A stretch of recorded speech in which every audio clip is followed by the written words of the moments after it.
Says you are live. Hey guys, welcome back everybody to Cryptid and Paranormal Kingdom with Carlito and Tom. I am currently here trying to get my live started, so just give me 1 second, bear with me please. And yes, okay, yes, I just seen it, Joedy, that we are in fact live.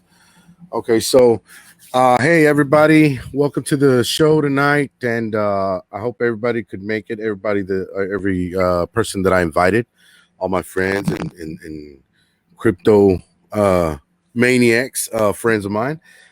So yeah, today I have a very, very special guest that I feel honored to have here with me, and that he accepted to come on the show with me tonight.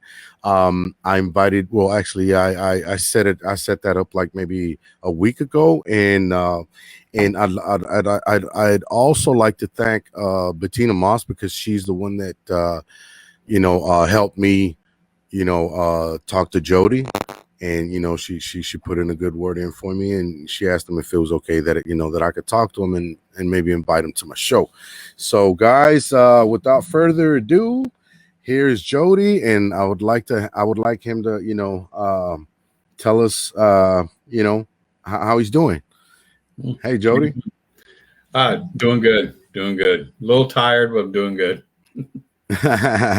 yeah, no man, this weekend it was pretty pretty tiring. Yes. Joedy, so where can you start with everybody? I mean, I know a lot of people know you. I know a lot of people know you've done research for 30 plus years. Mm-hmm. And I would like to for you to come on and tell us a little bit about yourself, man, because there's probably a lot of people that don't know about you. They know about you, but they don't know enough about you, is what I'm trying to say. Right. Mm-hmm. No, I've been doing cryptid research for about 30 years. Prior to that, I did a lot of UFO investigations, belonged to a group, did that for quite a few years. Got into the cryptid stuff, loved it, been doing it for a long time. Kind of did a little bit of everything. I did paranormal research for a few years, and I kind of stayed with the cryptid stuff. I really liked it. Like I said, now I've been doing the dogman stuff. Really enjoy doing it, out of doing, all the cryptids. Right. Well, everybody. Well, I think Dogman is like everybody's favorite. Like I've said in previous live streams that I've started with Bigfoot. I'm pretty sure everybody starts with Bigfoot, and then they just dig deeper and deeper after that. You know what I mean? Like to other cryptids and right. monsters, sea monsters, mermaids, Yeah, there's whatever. a lot of people, right, that break off and only do like certain cryptids, and then you have some that do the whole variety of the different cryptids, which is a lot of work, when you do that. Like I said, I did it for a while. I did for network. This was probably about 2 years ago, 3 years ago. I did, they had a series that was on, and I did like the research for the series, different cryptids, which was kind of interesting because they came to me and they asked me write like a paragraph about all these different cryptids.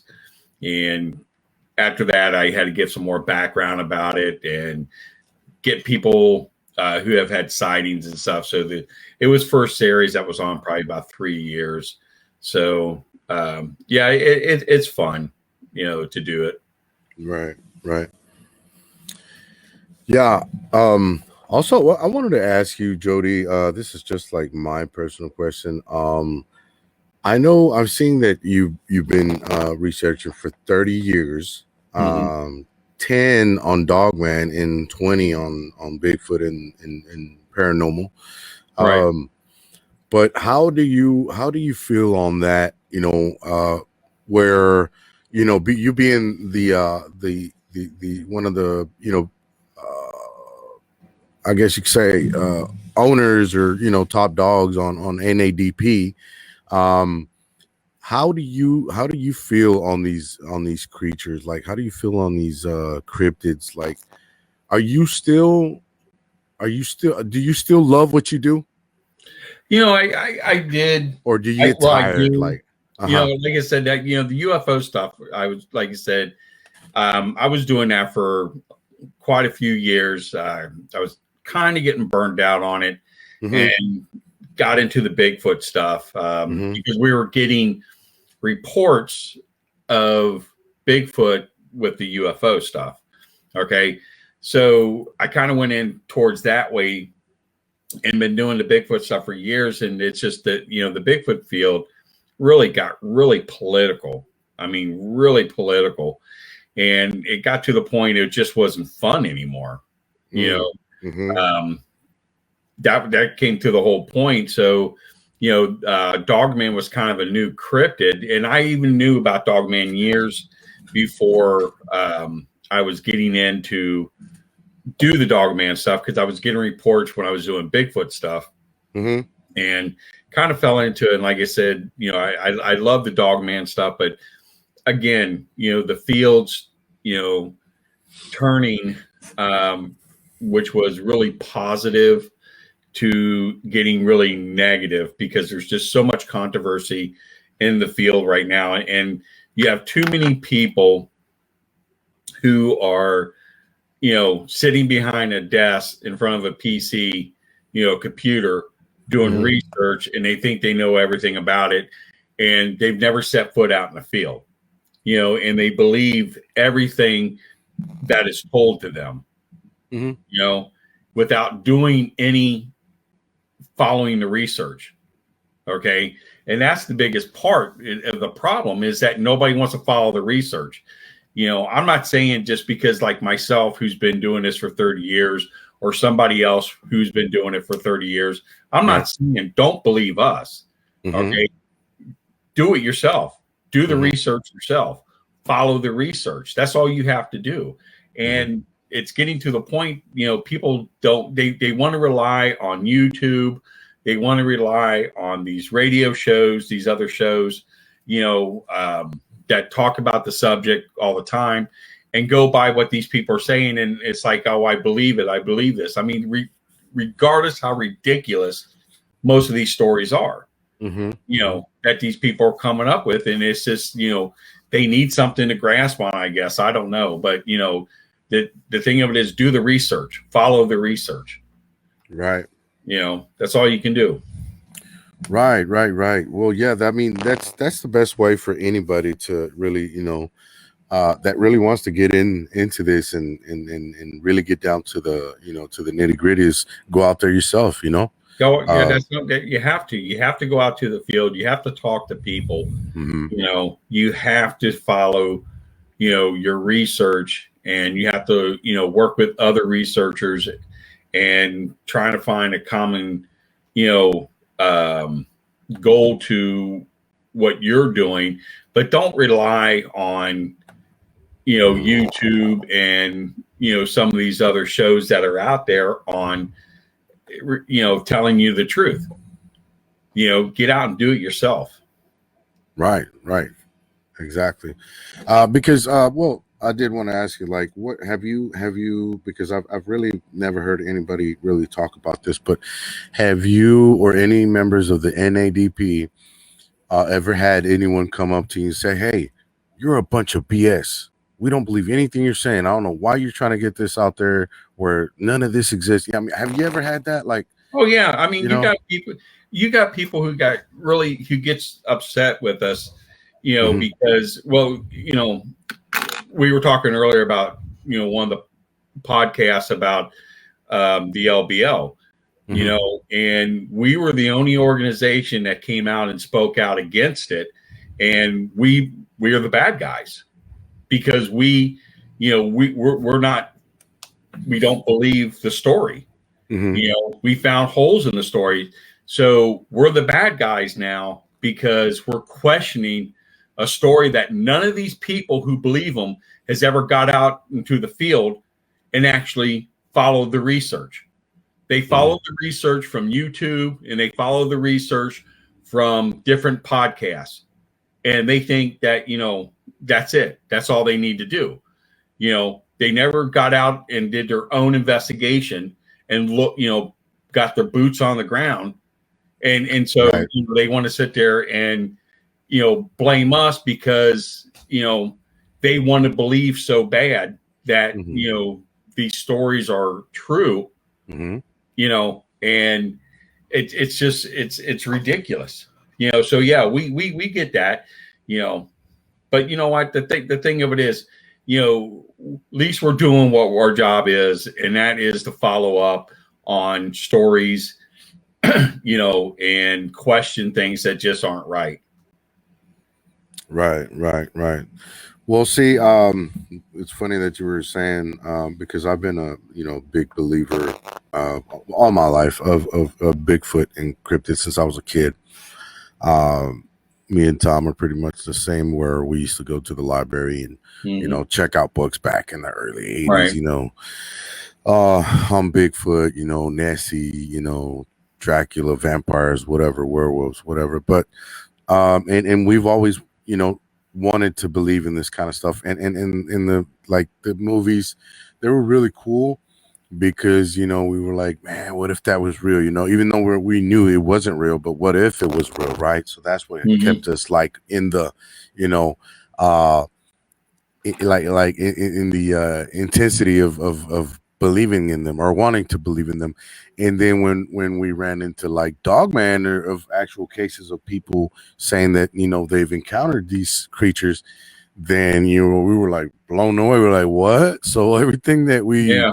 we Yeah. wished was real when we were kids, watching horror flicks and stuff, then it is fucking real, like it is real now, you know what I mean? Like, wow, how long has this been going on? And then you start looking down that rabbit hole and you find out that there's been reports and sightings since, man, I don't know how long. I mean, throughout history, you know what I mean? Like even like Mm-hmm. 1400s and stuff like that. I mean, that's that, of transformations or werewolves or whatever, curses or whatever it may be in whatever folklore of whatever country it is. But yeah, that was one question that I had. If you ever had anybody like give you basically shit for what you do, because Yeah. Yeah. Because we get it. Because like I said, over the LBL story with this alleged survivor, we've got, yeah, we got a lot of Roger. crap over that because we're questioning because we're not following the norm of everybody else and accepting it. Hmm. You know, you know, the thing of it is, when there's probably five, okay, Mm-hmm. 5 researchers, and the whole field that's, that is actually has 20 years plus investigating the LBL. Okay. Mm-hmm. I would say probably 5. I don't think there's any more. I know JC Johnson did it, and he passed away a few years ago.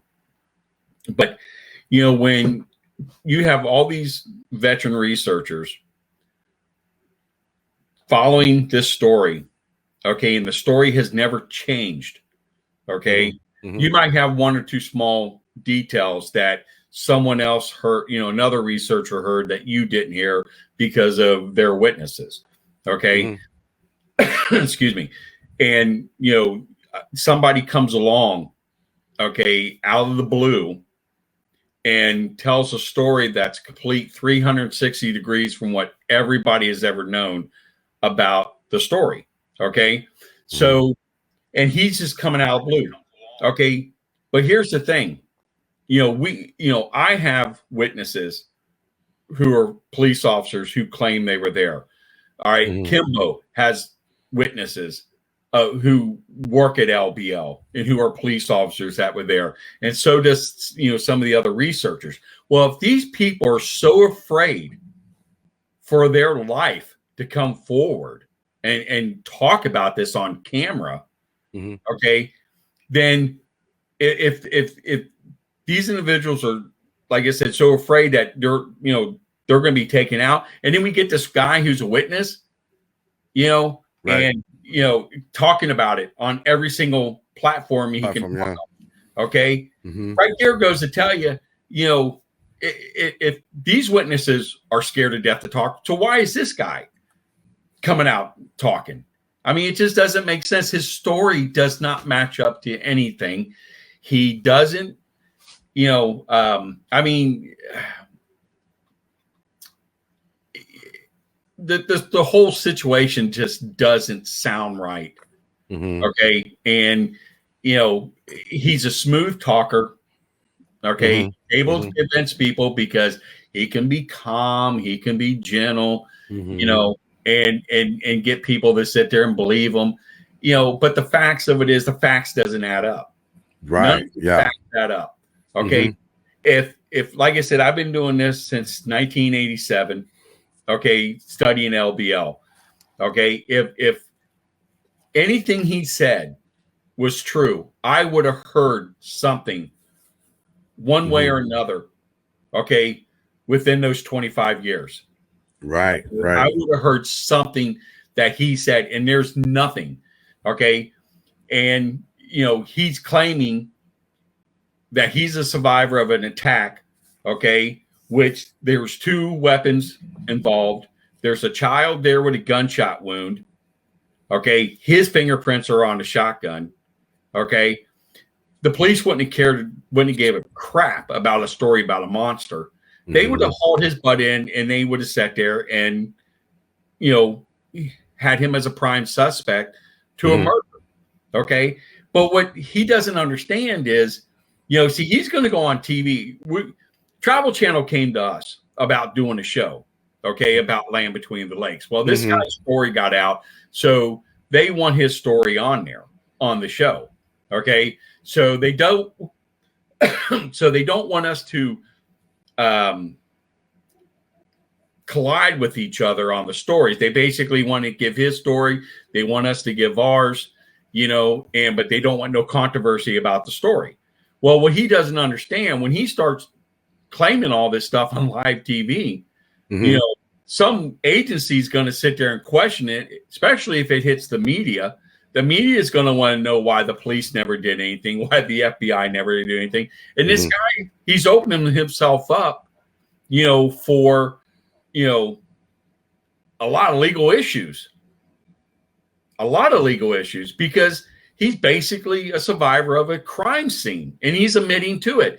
And, to me, it's like, is he admitting? I mean, did this incident actually happen? And was it not a dog man that killed these people, or was it him? And this is his way of confessing the murder. Right. Okay. And that's how the police are going to look at this. This is how the media is going to look at this. Okay. And they're going to come back on this guy. And then what makes him so clever is that he knows this. So he can sit there and just leave the picture and come out and say, you know, the police are trying to shut me up. They're trying to shut me up. So all these people that believe his story are going to believe that the police are trying to shut him up, or forces to be are trying to keep him quiet while he's laughing at everybody. Because that's his way of being able to end this whole charade and move on. You know, and this is the whole thing that we're trying to explain to people. Listen, the truth always comes out. You know, you can't hide nothing. The truth always comes out, you know. But yeah, we're the bad guys because we're questioning this lunacy. Right, right. Okay. And when the truth comes out, you know, you think all these people are going to come and say, look, we're sorry. No, they're not. You know, and we're not expecting them to.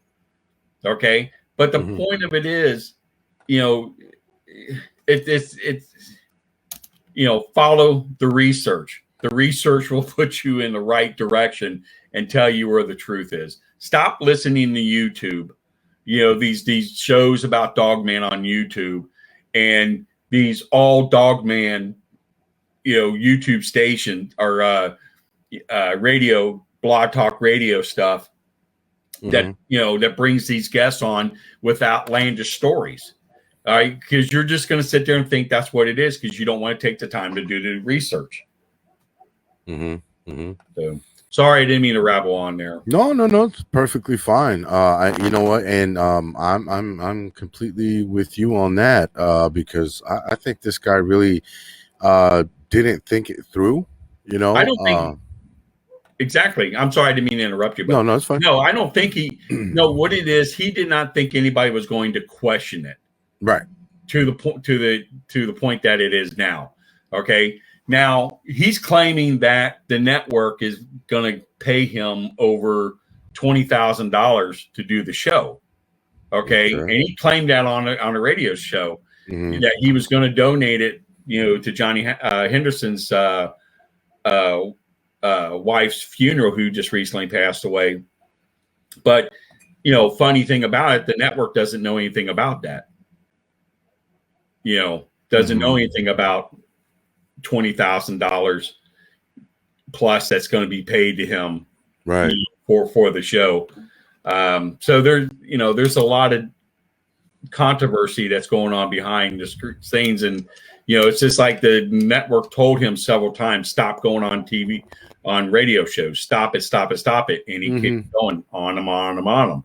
Right, so, right. You know, it you know, it's nuts. And, you know, the thing of it is, we've got physical evidence that we got from LBL. We got a video confession from a guy who worked for the state of Kentucky who saw one kill two people.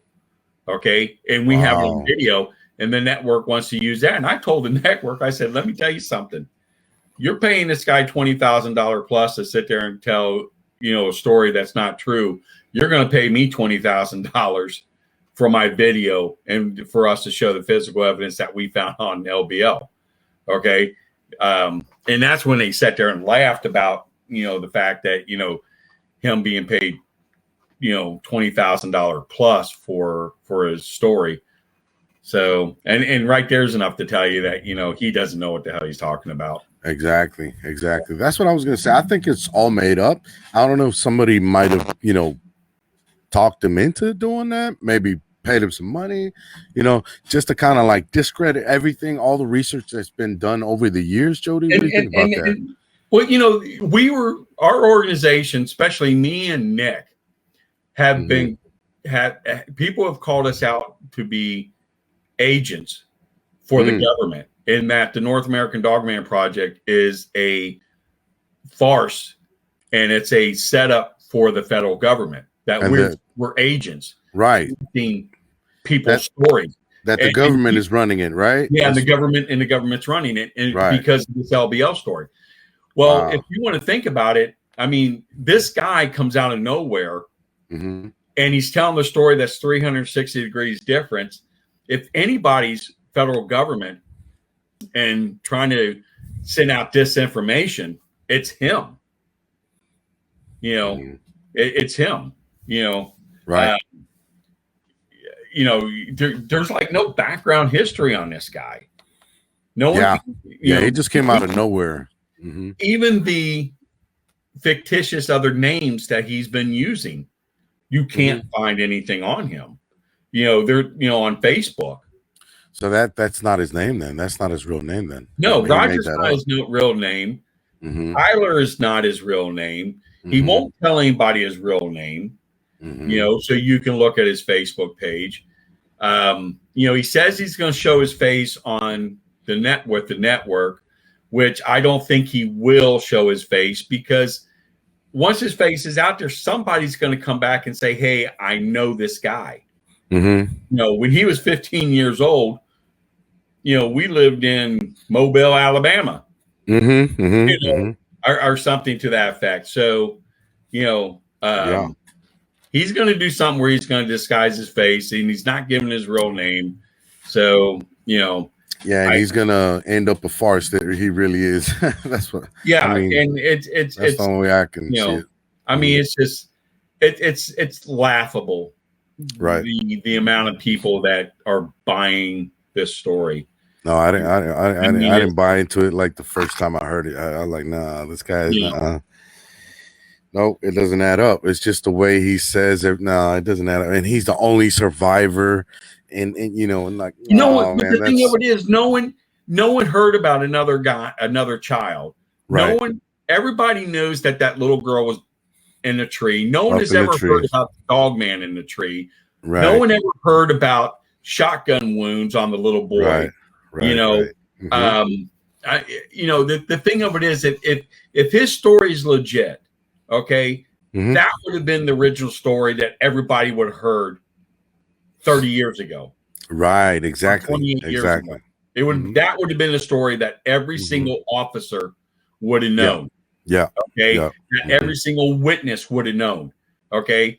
It's not some big conspiracy theory. Not 30 years later. Everybody's out telling the same story, because you have to understand something. Okay. The LBL story never really came to life on social media until about 2005, 2006. Okay. Now, from there on, no one ever heard about LBL. No one ever heard about the beast of LBL. Okay. Because there was just nothing out there. There was just rumors and stories.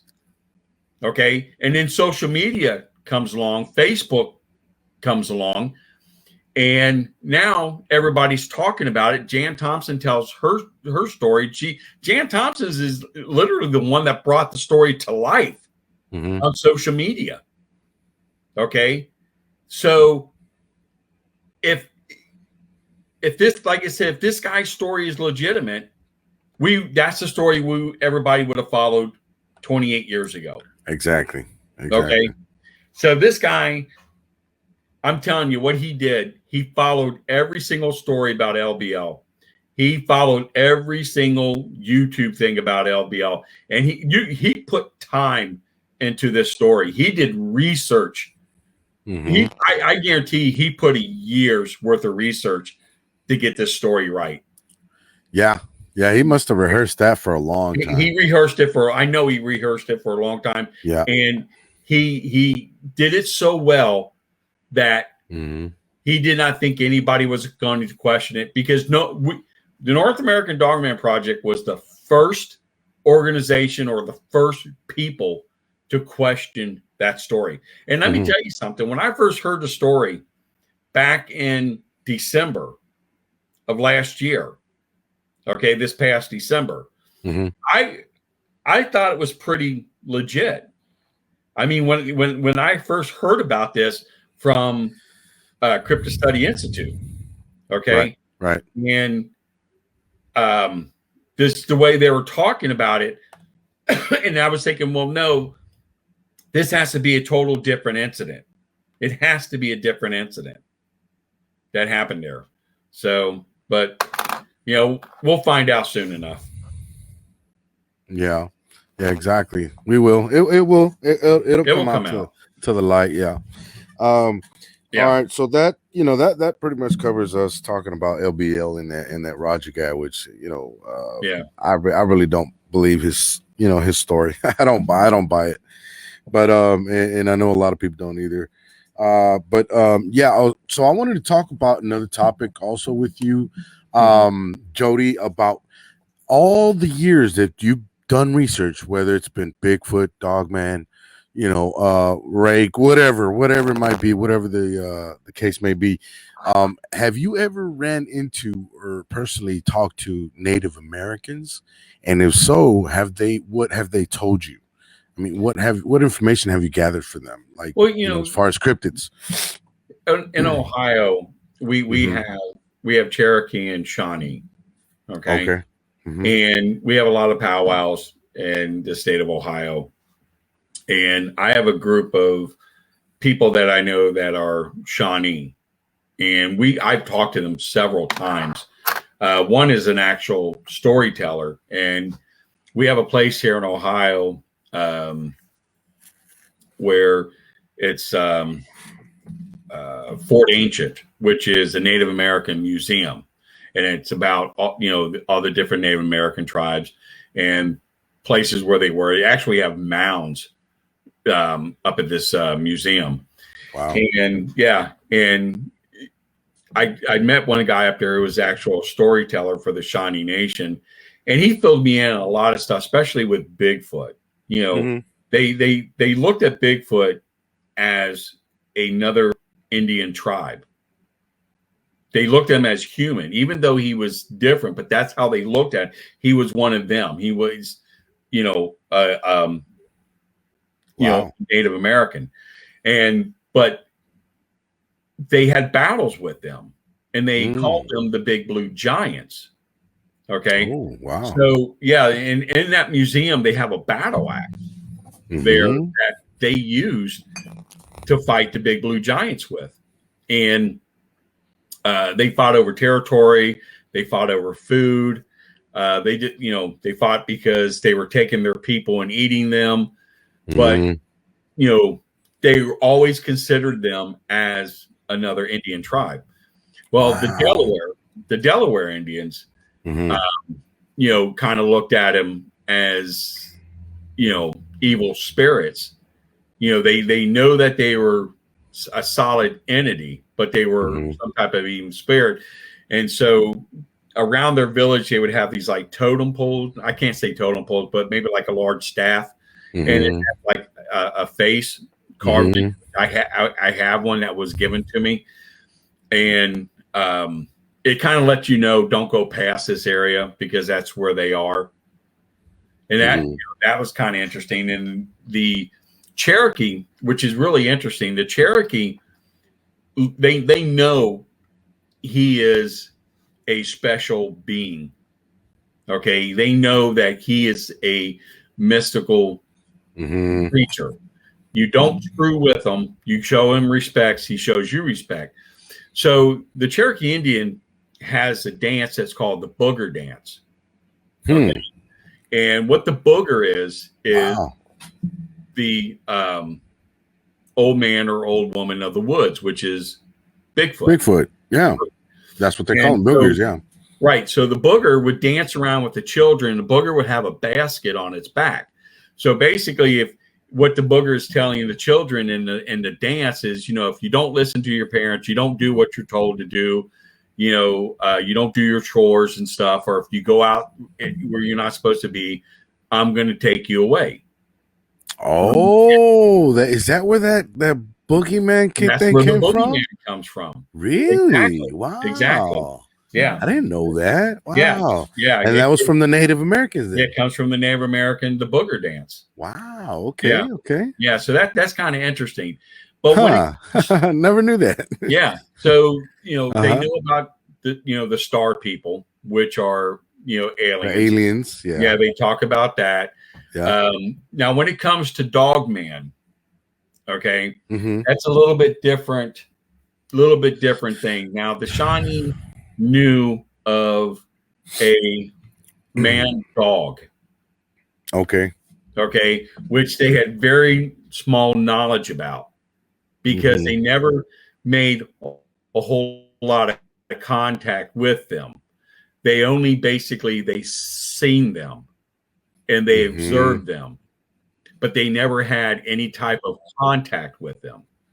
Okay, so if you look at history of Dogman, especially in the United States, the further back you go, the less information you're going to find, because they were basically very hidden, very secluded, and nobody basically seen them. They just saw the carnage that they left behind.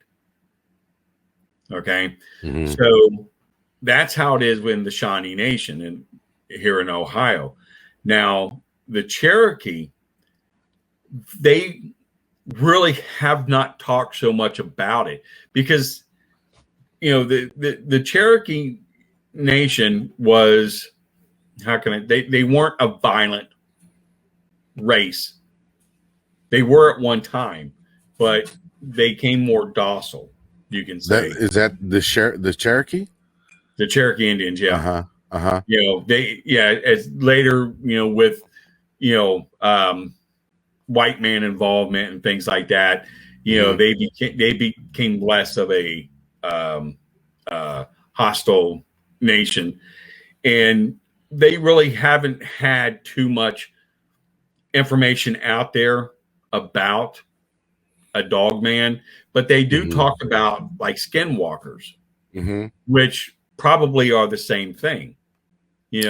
Hey Joedy, let me ask you. I'm sorry for interrupting you, but let me ask you this. I've heard on many like documentation, documents and shows and whatever groups and stuff, that Native Americans really don't like to talk about Dogman because they say it's evil, and they say that if they speak of it or his name, then they summon the creature, right, or something like that. Right, and that's true. But see, with the Shawnee, okay, the Shawnee. The best way I can put this, and this is from the storyteller. Okay, this is his words, not mine. Okay, that the Shawnee really hate and despise the white man. Okay, they truly do. Okay. You can be friends with them, okay, and so forth, okay, but they really despise, and they believe he's so evil. That's why the Shawnee will not show you any type of representation of Bigfoot, Dogman, or the Thunderbird or any other thing to a white man, for the simple fact is they believe that he is so evil. He's going to bring the evilness out in them. Yeah, he's going to summon them to come. Summon them. Yeah. Right. And the Cherokee's not like that. Okay. The Shawnee's like that. And I'm sure there's some Western Plain Native American tribes that are like that also, that believe that. But that's how the Shawnee is, man. They're just, they just, think we're the worst thing. Well, we kind of are for what we did, but, they have a lot of representation, mask, figures, things like that of these creatures, but white man has never seen them. Other Native Americans have. So, and I find that kind of interesting. So basically, does it depend on the tribe, Joedy? I mean, like Sioux Indians, Cherokee, Apache. Does it depend on each tribe what they think about these types of cryptids, or right? Because here's the thing: every tribe has their own interpretation of what they see. Right. What the Apache sees as something may not be what the Shawnee or the Sioux or the Blackfeet see. And that's kind of the awkward thing. But when it comes to the extraterrestrial part and star people and things, it's all the same across the board. Okay. It's all the same across the board. But when it comes to cryptids, you know, if they see, like I said, Bigfoot, Native American tribes always looked at that as another Native American tribe, another Indian tribe. Okay.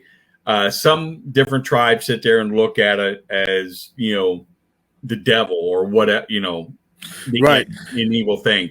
The Spokane, what's the tribe down in Florida? I can't think of the name.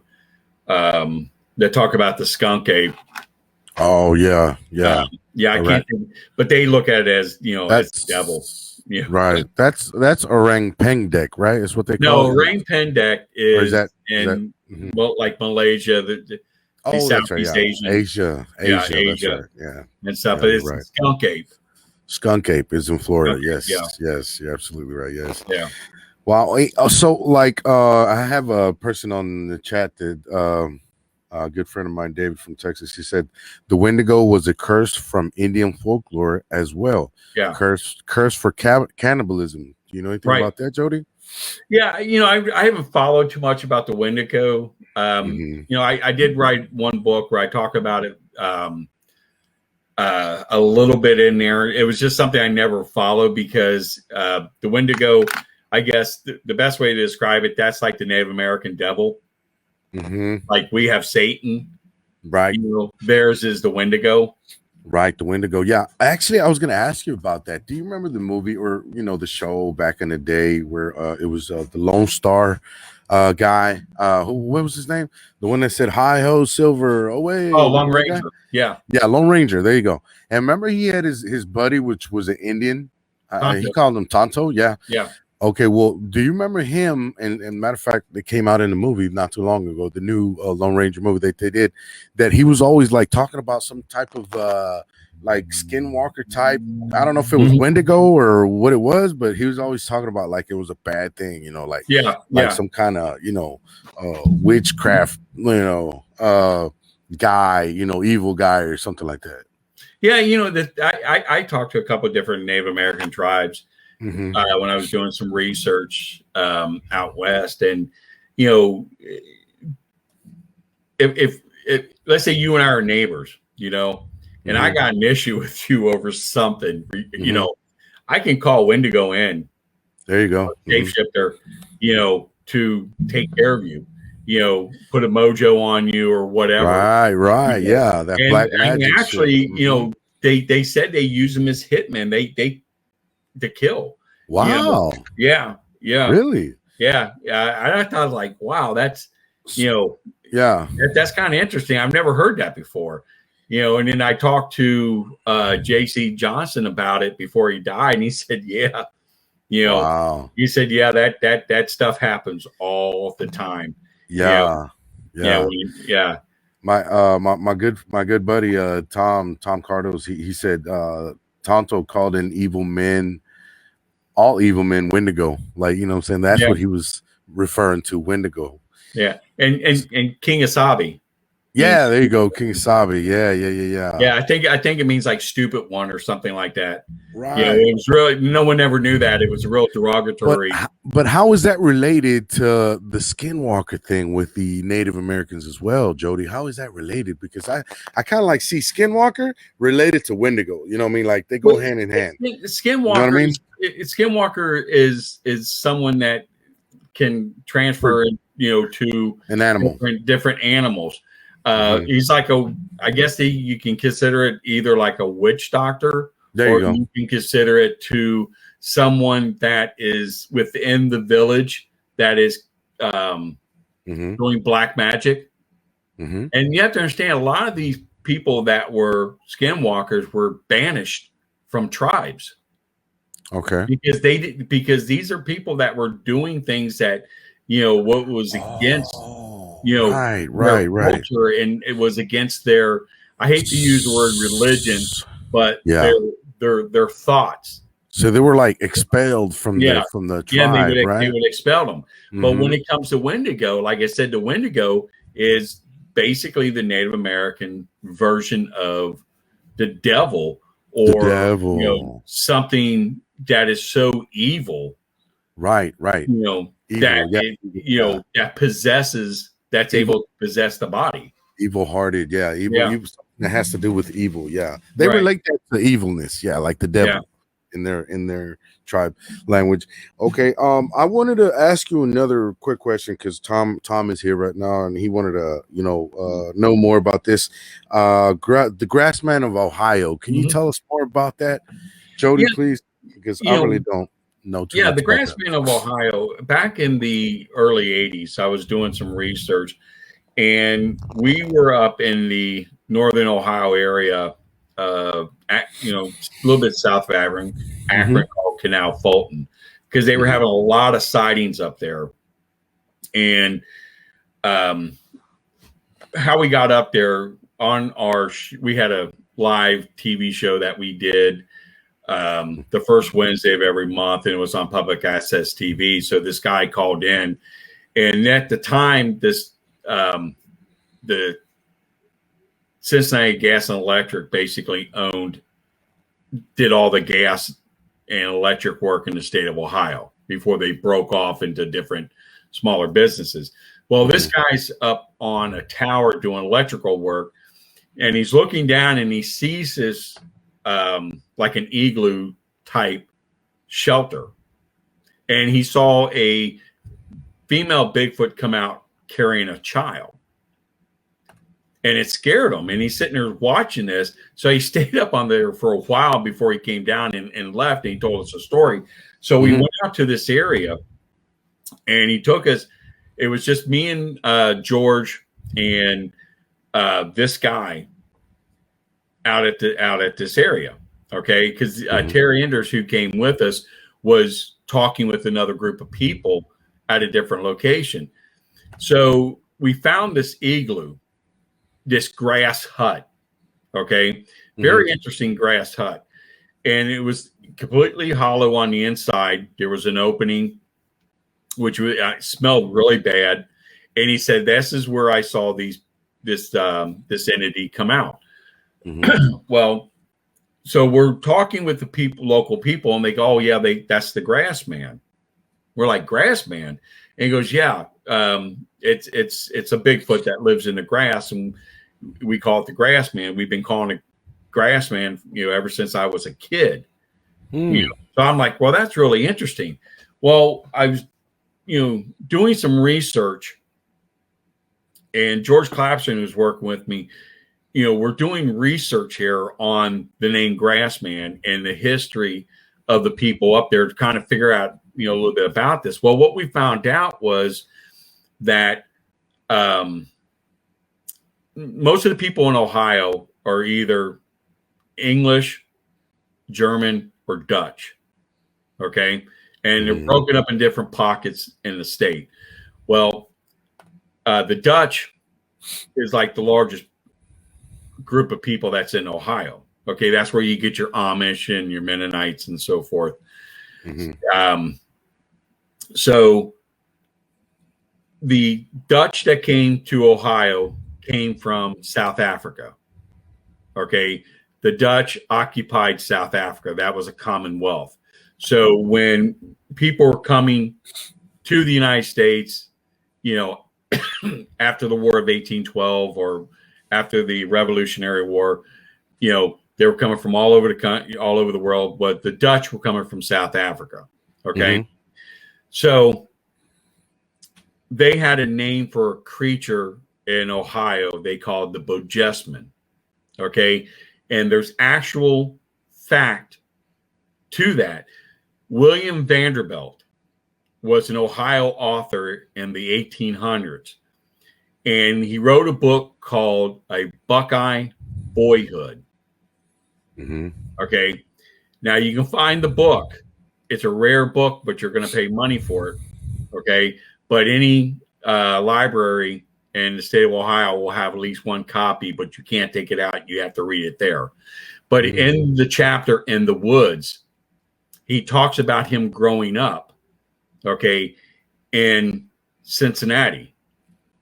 And traveling from Cincinnati to Utica, which is a small town by Columbus, Ohio, and he Mm-hmm. talks about this creature they call the Bojesman that would that would harass people on the road. Okay, and he describes it as something between a gorilla and Sinbad's Old Man of the Mountain. Mm.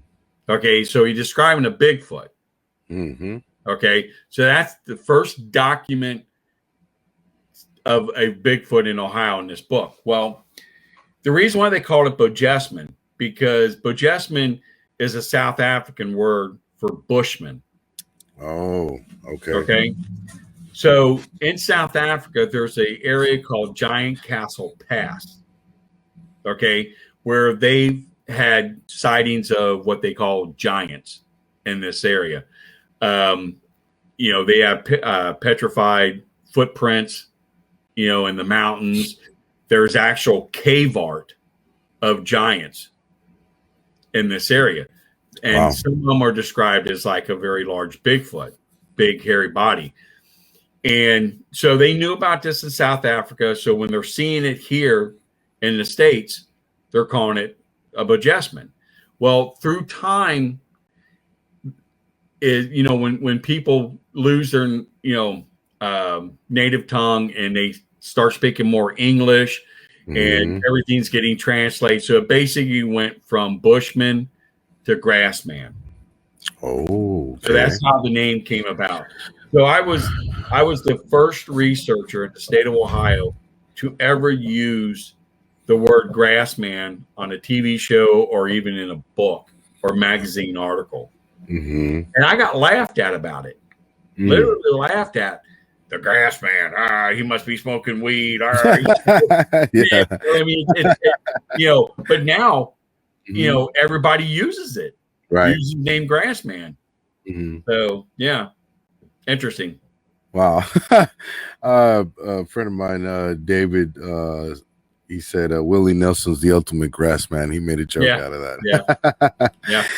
But yeah, man, wow, that's really interesting, man. So basically it went from Bushman to Grassman. Grassman. Right. Okay. Yeah. Okay. Because I was wondering why grass? Why not woods? Why not trees? You know what I mean? It went from Bojesman to Bushman to Grassman.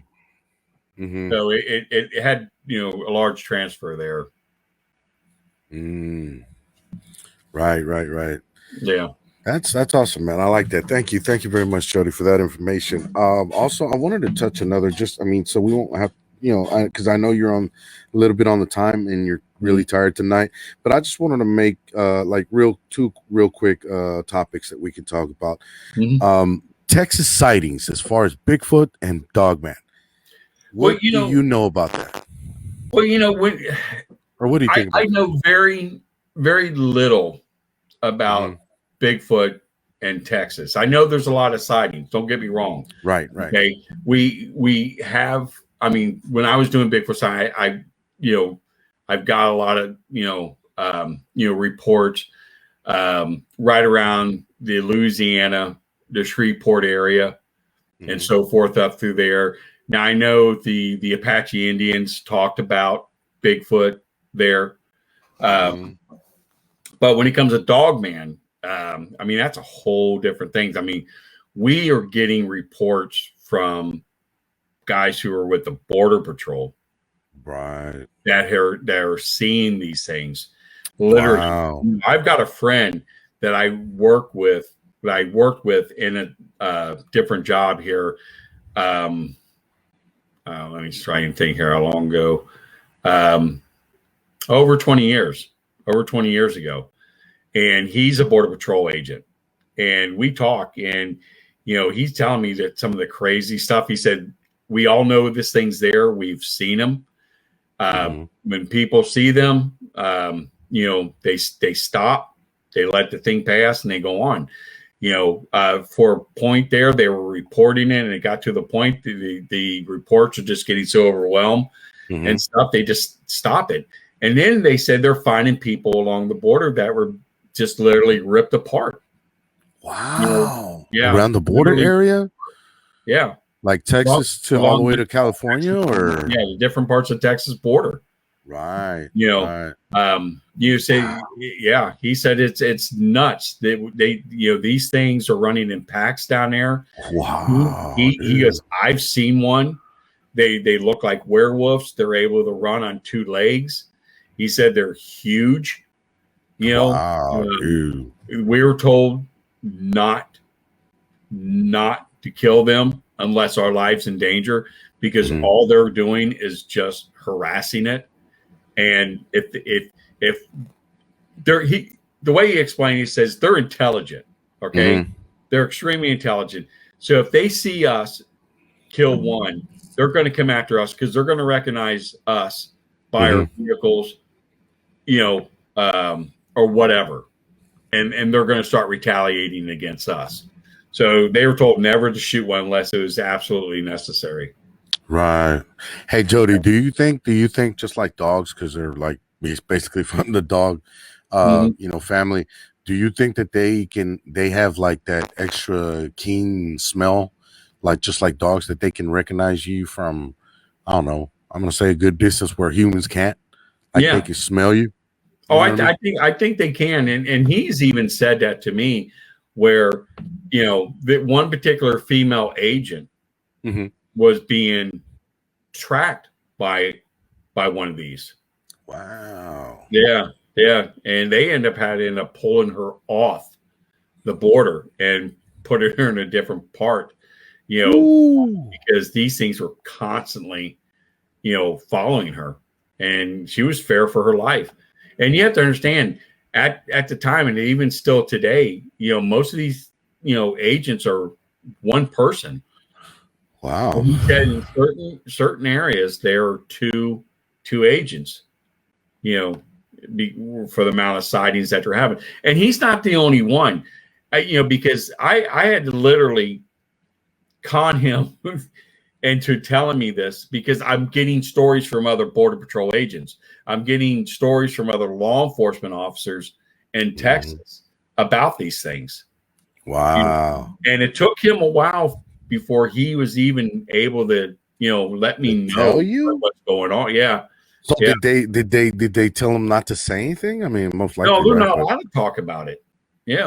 They're not allowed to talk about it. Yeah. Wow. And, but, like I said, I've known him for a long time, and, it took a while for me to sit there and, get anything from him. And as time went on, I was getting more and more. You know what? And Joedy, I've always wondered at myself. I mean, I'm glad you just, now, came out and said that about the Border Patrol, because I've always wondered myself, like, maybe because you know how Texas is huge, man. Yeah. Texas is like halfway between here and California, dude. I drove that one time. From Texas all the way to California and back, and like half of the trip was still Texas, bro. Like, what the fuck? Like, it's huge. So imagine the Border Patrol all along that border, how much shit they see, you know what I'm saying? Like throughout the years, like say one agent's been working for like 20 years or so. They have to have seen something sometime, within those 20 years. You know what I mean? Something, freaky, something strange, something out of place, not necessarily a very clear, image or a dog man, just stand up right in front of them. No, but like something walk off, or, like Bigfoots do. You don't know they're there till they're walking away from you. You know what I mean? And he was telling me, he said, with the surge that's going on now, they're getting a lot of reports, from people. And he's like, they don't even want to hear about it, because once they show interest in it, then it validates their story. And if you don't show interest in it, then it's nonsense, and they're not going to talk about it anymore. But he said there's a lot of them that that are telling their story, and it's just not, these things are coming in from Mexico just as well as, being here in the States, because there are people that go over the border with no problem, because, you know as well as I do, there's parts of, the Texas Mexican border you just can't put a wall on. Yeah, you can't. You can't. I've seen that. Yeah, because of the terrain. They have things that monitor, movement and so forth, and be able to pick up smells. But they have a way to come in and out. Right. Well, and like I was saying, Texas has all that land, dude. Like, oh my God, like hundreds and hundreds of miles, on that border, right?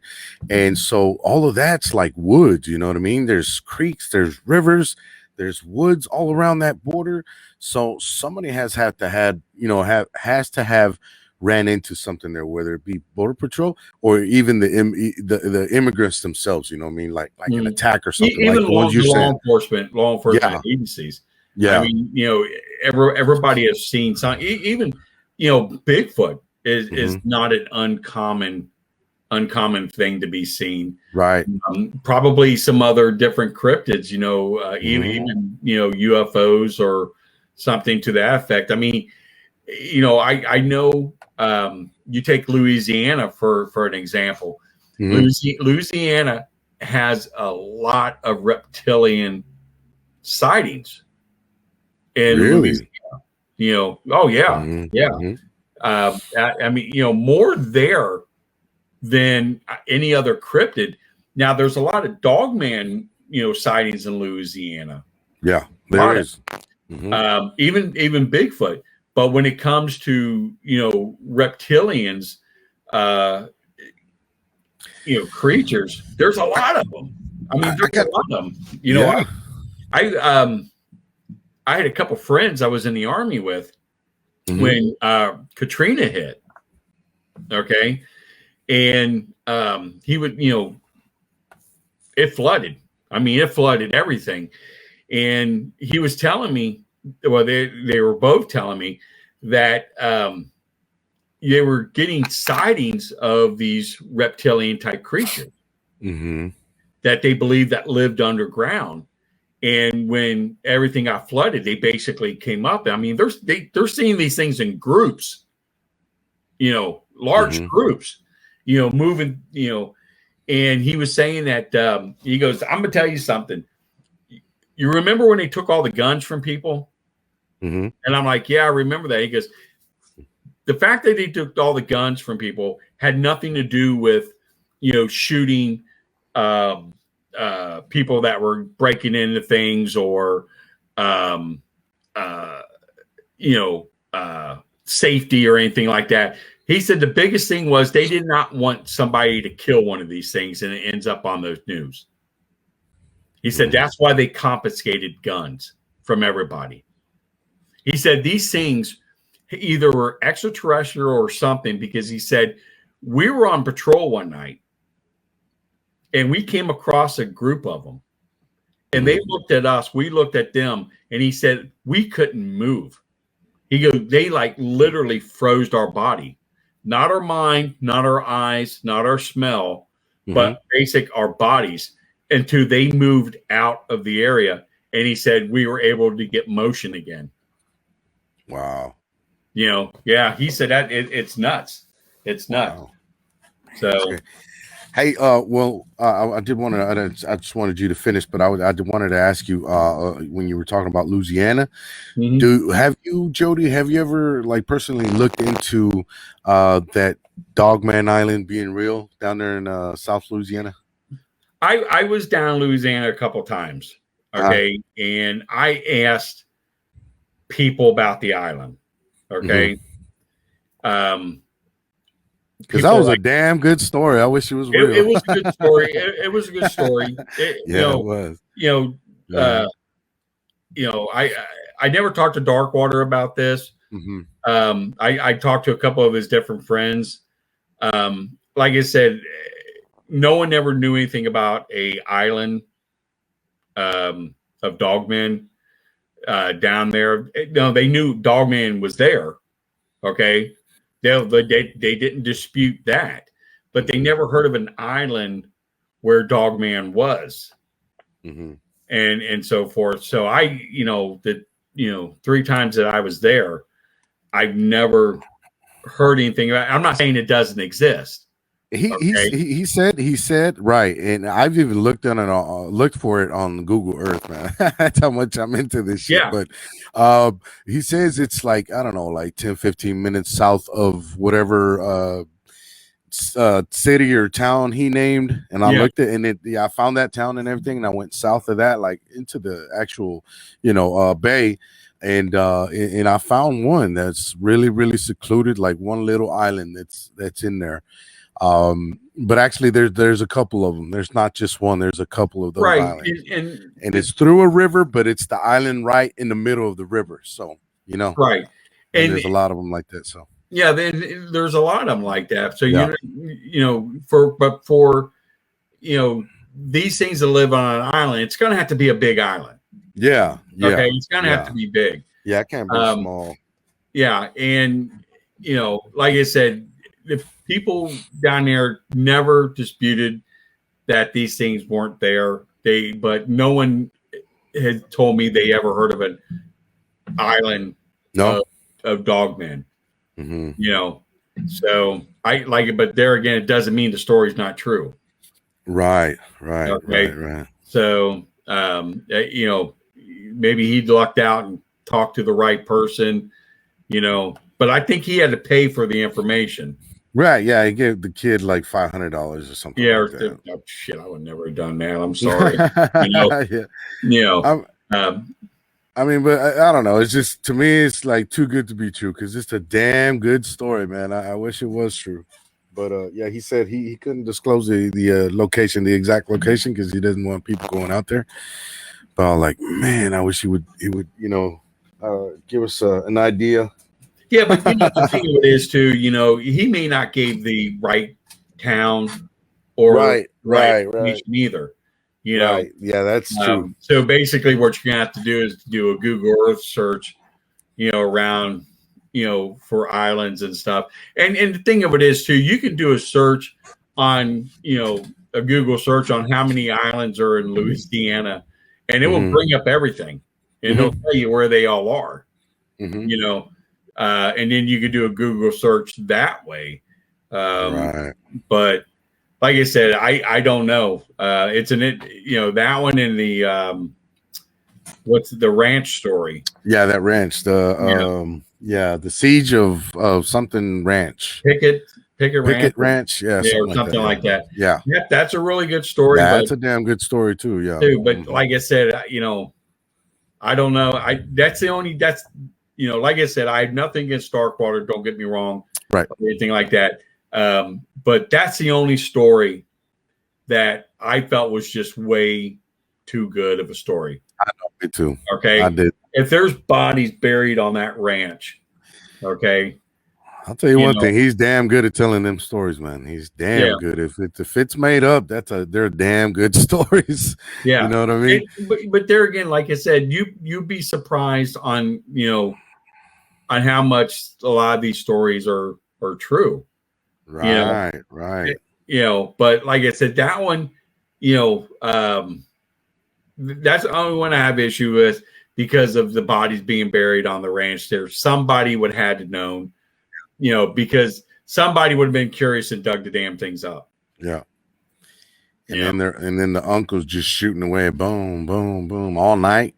Like it was like 4 or 5 hours of shooting. Supposedly. Oh no, I'm gonna tell you, I've talked to people that Lockett Ranch, that's what it's called. Yeah, Lockett Ranch. I have talked to people, okay, who have dealt with these things all night long. I mean, there was one guy I've talked to, and he would say he would sit on his porch with a shotgun, and how the moon always set, there was a hill there, and he was always able to see it on the hill. Mm-hmm. And when he would go into the house, it would come down, and he would shoot it, and it would go back on top of the hill. Okay. And he's able to see the silhouette there. Mm-hmm. Okay. And it was like something that would happen. He goes, I would sleep during the day because I'm up all night dealing with this damn thing. Mm-hmm. And he never gets close enough, to where I can kill it. So that part I can see in his story, that, all night long dealing with these things. Right. I you know what, it's kind of funny that I was mentioning about the Dogman Island, because there's many encounters that I when as I'm listening to them on YouTube, as soon as they mention the place, I pause it, I go to Google Earth and look at it, Mhm. like the Daniel Boone Forest or whatever, canyon, you know what I mean? And then they kind of like they tell you, well, it was, if you go to this place and you go south about, an hour or whatever, you find this little town named this and that. Well, it was close to there, whatever. And I'll go down and look in there and look in the, in the forest, forest line or whatever. I'm like, I'm kind of like Yeah. imagining all this going on in that place. You know what I mean? I like to do that. I like to go to the actual place that they name and look for it. Obviously, they're not going to pinpoint, exactly where it happened, but close to Right. where it happened. Well, another good place to look too, I mean, Mm-hmm. is Mound State Park in Indiana. Okay, they have a lot of Pudwedgie sightings there. Okay, and the Native Americans put like 10 different type of monument type items in that park to wear these things off, and it's not working. I mean, well, I've had sightings up to all the way up to this, beginning of this summer of people seeing them. Just about every employee there has seen these things, and there's only two places really in the country where these Pudwedgies take place, and that's Mound State Park in Indiana, and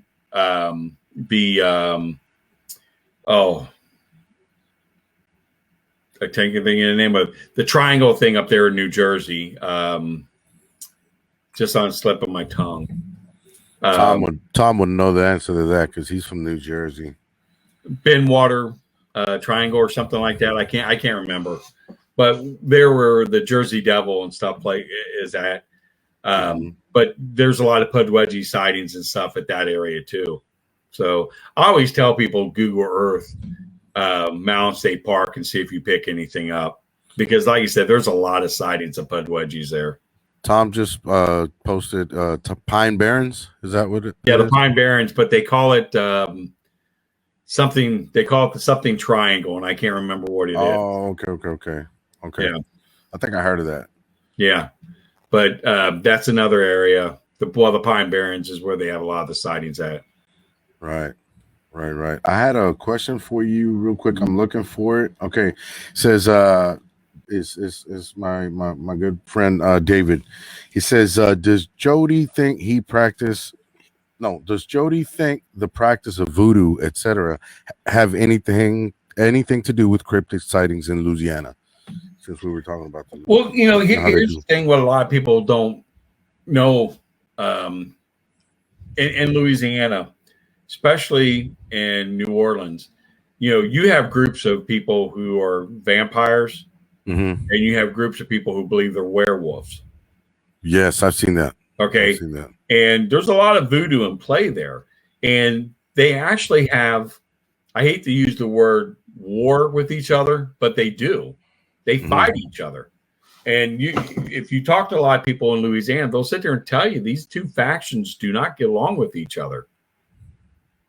But like I said, you have people who truly believe they're werewolves, and you have people who are vampires, right? And not so much the blood-sucking vampires, but energy-sucking vampires that suck your energy. Yes, yeah, you're right. And that they make you feel like weak, right? Yeah. But the werewolf clans are known to use voodoo, but the vampire clans have never been known for that. But the werewolf clans have.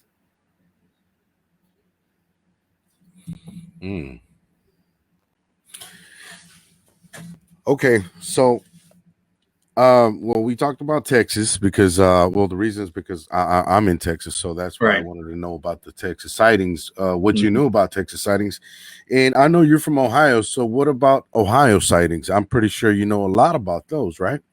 Yeah, Bigfoot has always been a big part of Ohio.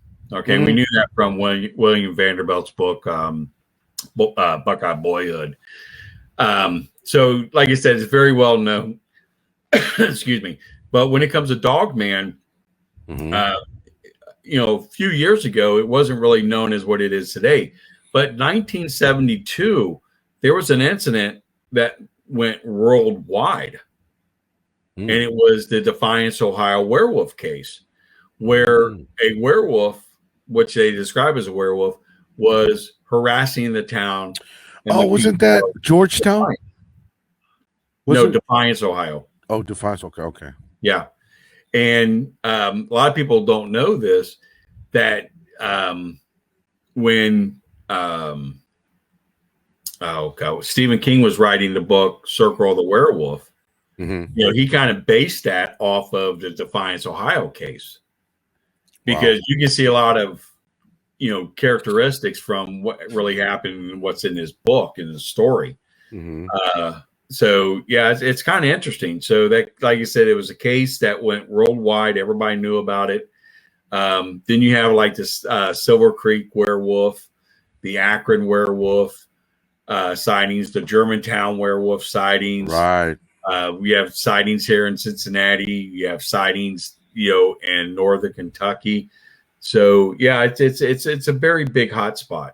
So yeah, very big hotspot, and about each and every one of them, because I've seen a lot of I've episodes done where you do the one in Shenango Valley, you did the one in Georgetown. Yeah, they're like a whole bunch of them there, man. Yeah, all over. Yes.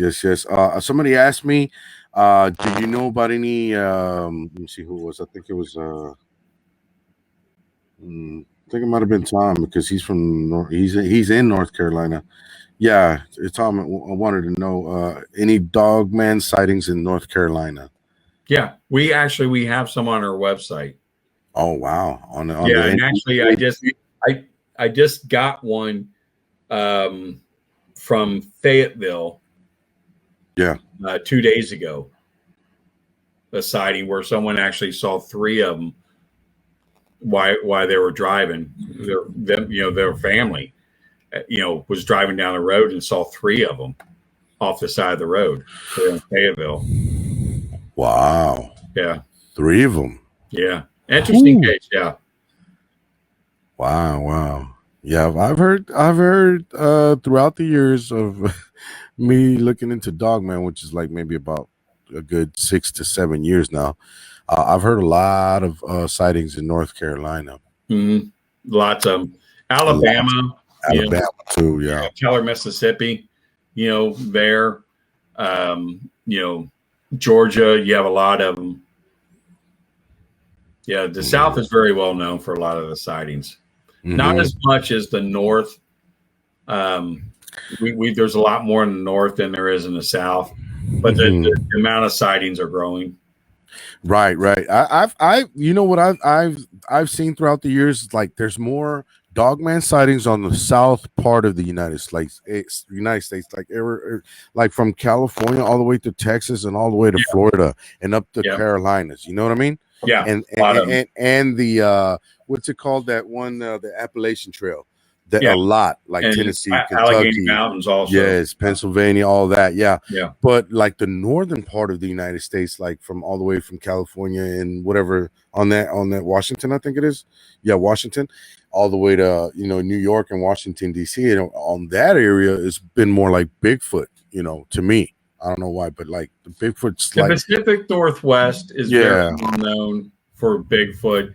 Now, when you get into the Four Corners area, you got a mixture of both Bigfoot and Dogman. Texas is pretty much about the same. Louisiana, a lot more Dogman stuff in Louisiana, along with the reptilian stuff. Florida is definitely a lot of Bigfoot with the skunk ape. Now, when you go up a little bit further, you kind of have a mixture of both. Bigfoot, Dogman going into, like you said, South Carolina, North Carolina, Georgia, right, Mississippi and stuff. Now, once you get to Tennessee, going up to Michigan and shooting over to all the way to like New Jersey area and shooting all the way over to Illinois, Wisconsin area, that's Dogman. There's a lot of Dogman stuff over in that area. Those seem to be the biggest hotspots in the country is what's there. Yeah. Wow, man, Yeah. that I love all that type of information, man. And Yeah. thank you so much for telling us about what you think about the Texas sightings, Ohio Yeah. sightings, and all of that. What you just told us on the east, on the east side of Yeah. uh Northeast. Yeah. Northeast, yeah, exactly. And I think we there was a question. Hold on, what do you think on how fast a dog man can run? Somebody says 50 to 60 miles an hour. Probably, probably could, I mean, you look at a typical grizzly bear can run 40 miles an hour. Okay. So, Mm, he's, 8 to 1,000 pounds, some bigger, and he's able to run 40 miles an hour. I think the average human can run 18 to 20 miles an hour. right. Some of the fastest sprinters, Fastest. somewhere to that. But a dog. It was funny. Just the other day, there was a race. These men were doing a sprint, like 100-yard sprint, and Right. the dog came down there and ran and actually beat them. So you're probably looking at the dog going 40, 50 miles an hour. Right. Running. So, you take a Well, large animal like that, he can probably move 50 miles an hour, maybe even 60 miles an hour. Bigfoot probably can probably travel fast because he has a much larger stride, so he mhm. can move fast and catch up. But Dogman, I think, is pretty much, if he's on all fours, he can move pretty fast. Right. But do you honestly truly think that they can go up to 60, 70 miles? Some people say 70 miles. I've heard I that. honestly, I don't know. I don't think, I I think really don't weight, think 70 I think weight miles. has a lot to do with it. And Mhm. I don't, I think maybe, I'm, in my opinion, I think, like, I go by what a grizzly bear can do. A grizzly bear Mhm. can go up to about 40 miles an hour. Some he can go up maybe a little bit, more. Okay. Mhm. Mhm. So I base it on how fast a grizzly can run. Okay. Now, the thing about bears cannot run downhill like they can run uphill. Right. So that's why they always say, if you're being chased by a bear, run downhill if you're able to, because he can't run that fast downhill because what was it they were saying? He gets confused Mhm. going downhill. So, Right. and the thing with dogs are the same way. Dogs can fly down Mhm. a hill just as fast as they can fly up. Right. But see, Most the thing animals, is, my thing is, Jody, a lot of people say that they've seen Dogman run on two legs going right? 70 Oh miles an yeah, hour, which I don't think that's true. Now, if they no, use four legs, then yeah, I can believe that. Because the dog can run way, way faster on four legs than just two. You know right. what I'm saying? That's just common sense. But Right, because you have to look at the anatomy of a dog man. Okay, mhm, his anatomy. I mean, his hips would have to be more like a human hips in order to run like a human being on right, two legs. right. I think he can sprint on two Mhm. legs, a small sprint, before he would have no choice but to get down on all On fours. fours, yes, Okay. exactly. Now, a lot of sightings, people talk about a clicking sound Hmm. or a popping sound. Okay. So my theory is that he has a separate set of joints for when he's on all fours to where he stands. So Hmm. he's able to go into a different joint setting in order to get his body to be erect, in order for his arms to be able to move.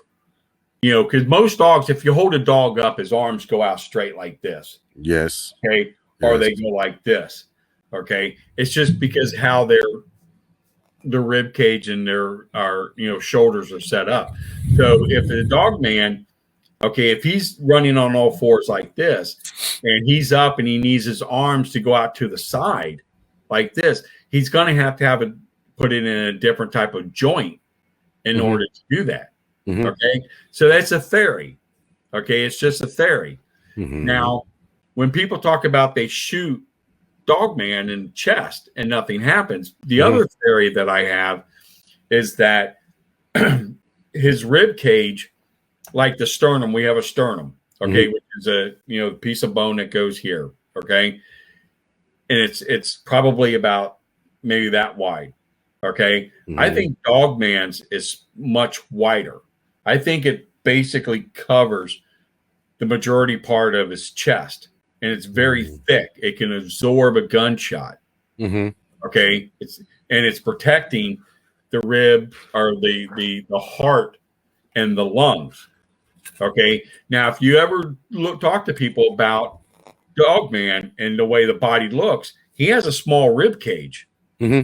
Okay, so his lungs and heart are probably smaller, and they're pushed up, and it's going to be protected by this massive piece of bone going across the chest. He's going to have ribs, and it's probably going to be more off to the side. But the front part, I think, is just one. The sternum is just one large piece of bone that is very thick. And that's why he has a massive chest. That's why he's able to take a hit in the chest. Okay. Now, the skull is probably very thick. Now, if you talk to people who are animal control officers or even law enforcement that talk about pit bulls, where they discharge their weapons at a pit bull in the head, and it didn't kill it because they have a very thick skull. Same thing with Dogman. He probably has an extremely thick skull. Because dogs have sacral crest, has a small sacral crest on the head. Okay. Primates have a large sacral crest. It's for the muscles for the jaw. Okay. So they're able to do a lot more with it. So dogs have a much smaller sacral crest. Okay. So I don't see Dogman using the mouth and his jaw so much as a weapon as he would his arms and hands, because he's able, probably has some type of thumb out of the four, where he has some type of a thumb where he's able to grasp and he can use to cut with. And I think their thumb is like way down here, like kind of like this. Oh shit, I can't, like that. Yeah, like way down here, to their fingers up here. It's not like ours, like right there, yeah, we're probably theirs is like down here or something, supposedly. Yeah. And some people believe that kind of like a monkey. Yeah, kind of like a monkey, where when this thing's walking, the front paws are not going to pick the thumb up, because it's only going to pick the front pad and the four fingers. Some people believe that. Right. Now, I've got a picture of a handprint. There was a sighting. This woman was walking with her son, okay, in this park, and the park ended up taking the bridge out to this one area and made it so where you can't go up that bridge and up that trail. Okay, and they don't know why they did that. So they decided to go ahead and cross the creek and go up that trail. So when they get up there, there's signs saying don't go any further than this on the road trail. So they're like, we're going up there anyhow. So they go, there's wood, like a trail, and there's wood on each side, and it comes into an opening. When they came around, there was an opening.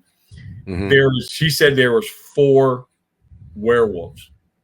Whoa. 4 of them there. Okay. Wow. And then she said these things were probably every bit 7 feet. Now, one was standing, 2 were kneeling, and 1 was laying down. And they saw her. Okay. And she's with her son, and her son confirmed all this. And we even went to the area where they had their sighting. But she said all they did was look at her. They didn't do anything but look at her, and she was able, they walked real slow and got out. And she was just trying to comprehend what she was seeing. So she Googled it, and she came across our site, and she talked to us, and we went out there. And we went to the area with it, and right where these things were, there was a perfect print. There was, I think, 3 fingers with the claw marks, and a little bit further down, there was a thumb. kind of, really kind of interesting. Wow. I'll send you the picture. It's like I said, it's just, I mean, it's crazy that, this how this print turned out. Right. And like you said, you can easily see, it's definitely some type of a hand. And and we found a couple other tracks in that area. Cool. So it was a very, very interesting case. Yeah. Cool, Joedy. Hey, I got a quick question, Joedy. It says somebody was asking, I think it was Anthony Metcalf was saying, will you ask him if he thinks Dogman and Bigfoot have binocular vision? I think so. I think their eyesight's very, very good. I think they're able to, see at a great distance. Yeah. And I think they can, see, a lot more off to the side. Because dog's eyes are in the front, right? Just like Bigfoot, right. And I think they're able to see, at night, really well at night. Like an infrared, best way to describe it.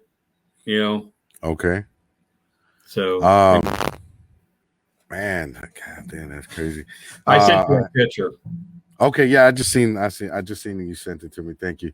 I'm gonna have to look for it right after the show though, because I got a lot of questions and everybody commenting. Paul Chafin, he says, ask Joedy about the encounter those troops had over at Afghanistan or wherever that was. It was a Anubis looking creature. I did hear about that. Yeah, I was contacted by a Canadian soldier. That was in Afghanistan, and they were in Kandahar, and so they were in a ravine in a defensive position. Okay, so there was, and this was kind of like almost like in the middle of the town, or more. Let me rephrase that. It was part of the town, but it was kind of like going off into outside of the town. Best way to describe it. So there was a building that had like a large wall around it. Okay. So if they're in the ravine, it would have been off to their right. Okay. And there was a building in front of them, and then the road would have been off to their left. Okay. So they heard a bunch of children screaming. So these children are coming out from the outskirts of town, coming around this wall screaming. So they go into combat mode, and then they hear these dogs. So the dogs are coming after them. So they're thinking that these dogs are going after the kids to eat the kids. So they opened up on the dogs. Okay, and at one point the dogs end up passing the children.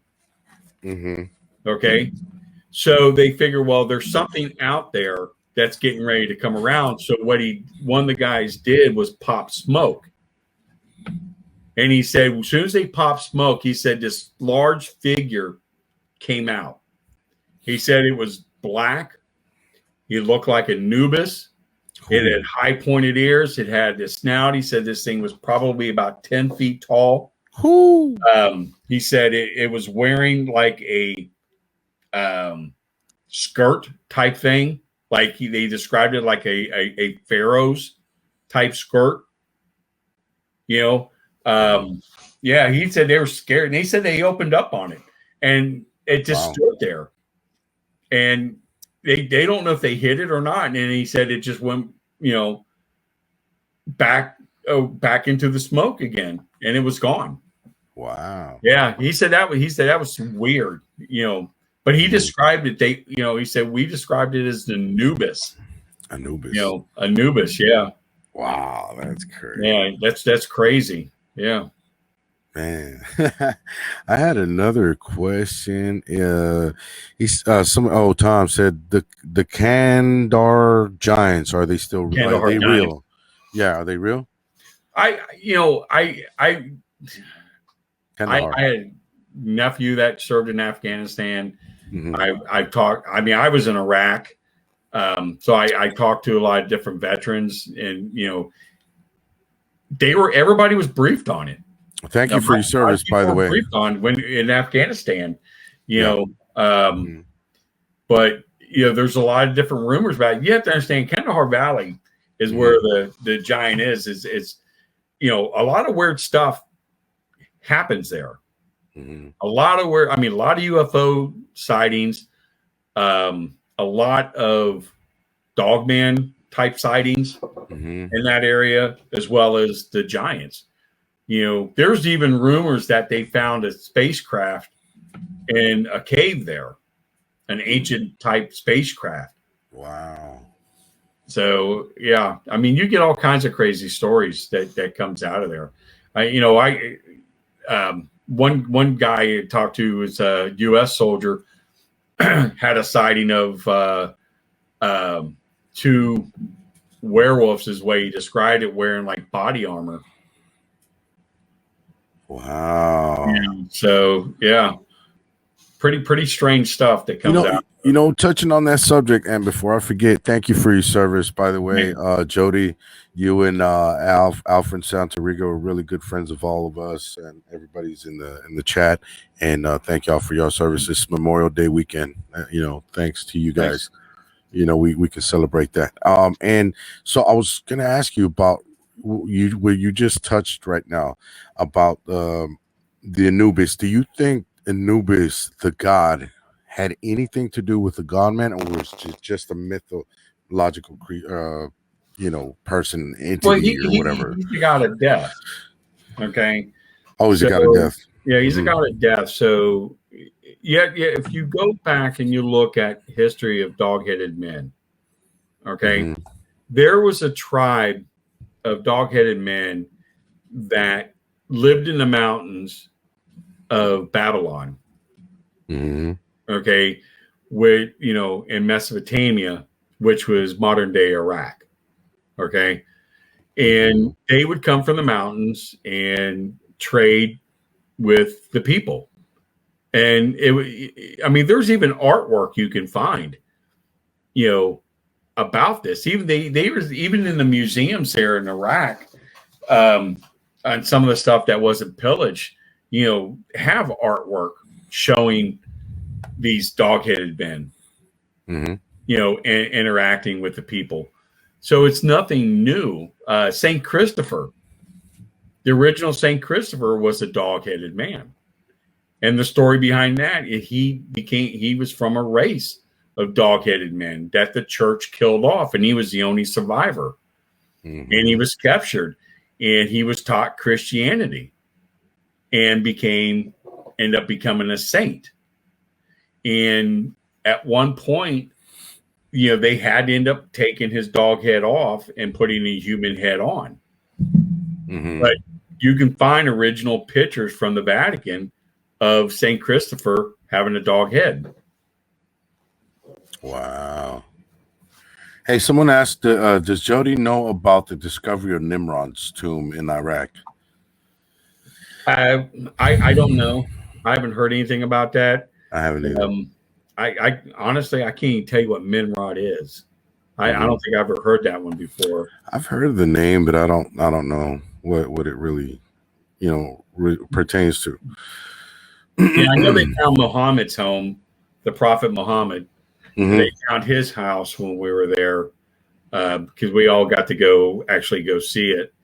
But even the Iraq, the Iraqis even have history of extraterrestrial stuff there.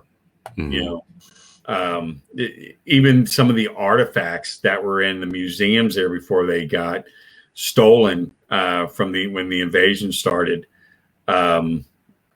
were thought to be extraterrestrial.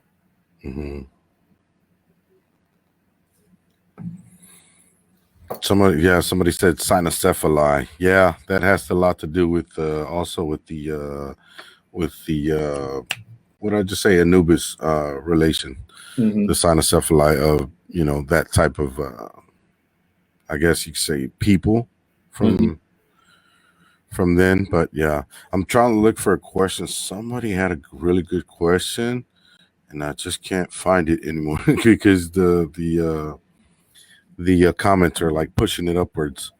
So okay, right here. No, that's not it. That's one I just asked. It was one before that. Where's it at? Where's it at? Wow. Well, I can't find it, Joedy. But I did want to ask you, also, Joedy. Like I seen that you came out on many shows, on Vic shows.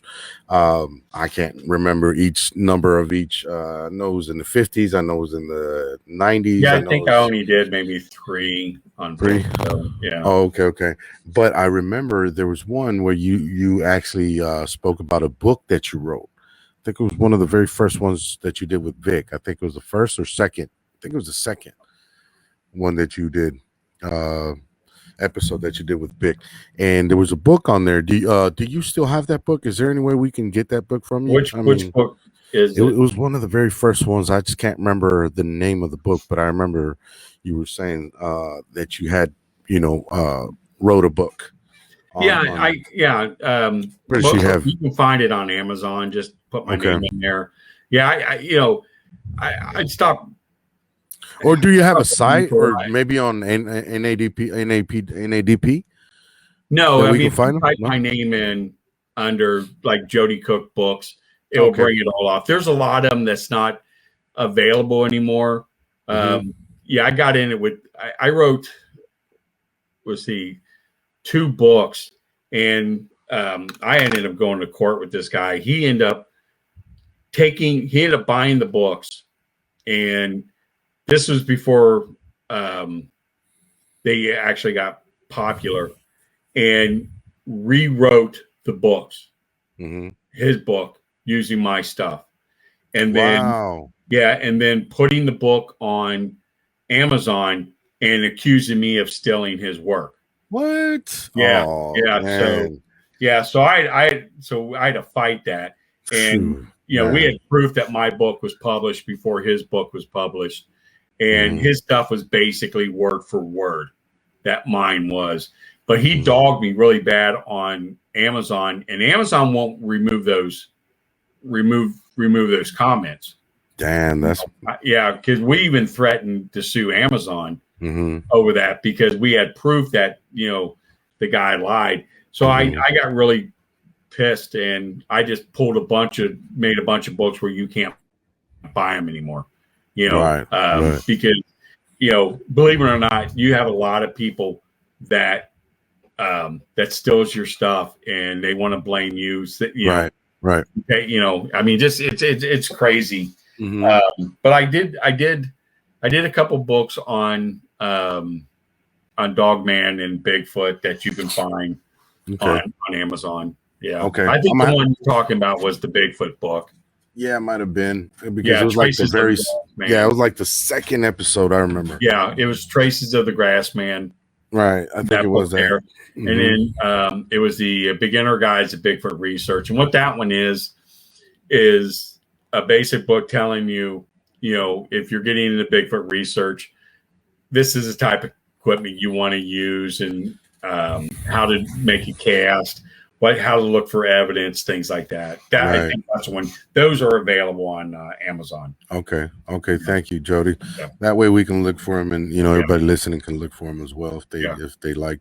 I do have a couple more questions, Joedy. One says, your opinion on UFOs being spotted after cryptid sightings, and do you think Dogman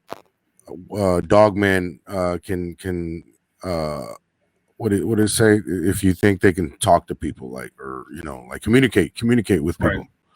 The thing of when I was doing UFO research, we were getting a lot of sightings, or reports rather, of Bigfoot and UFO connection, which I don't believe. Okay. I don't believe that Bigfoot or most cryptids are connected to extraterrestrials. Okay. What I think, because when people say they saw Bigfoot walking out of a spacecraft, I'm not saying they're lying, is what I think is, there's a lot of humans being abducted and having tests done on it. So why wouldn't they abduct a Bigfoot and Mm-hmm. do test on him, or a dog man do test on him. You know, and that's what I think what people are seeing is these creatures that are being released from being abducted. You know, Right. that's a possibility. I just don't think, you know, they're pets or criminals, you know, from another planet or something like, you know, to that effect. I Yeah. have heard on different, numerous accounts that people see like a UFO after a cryptid sighting.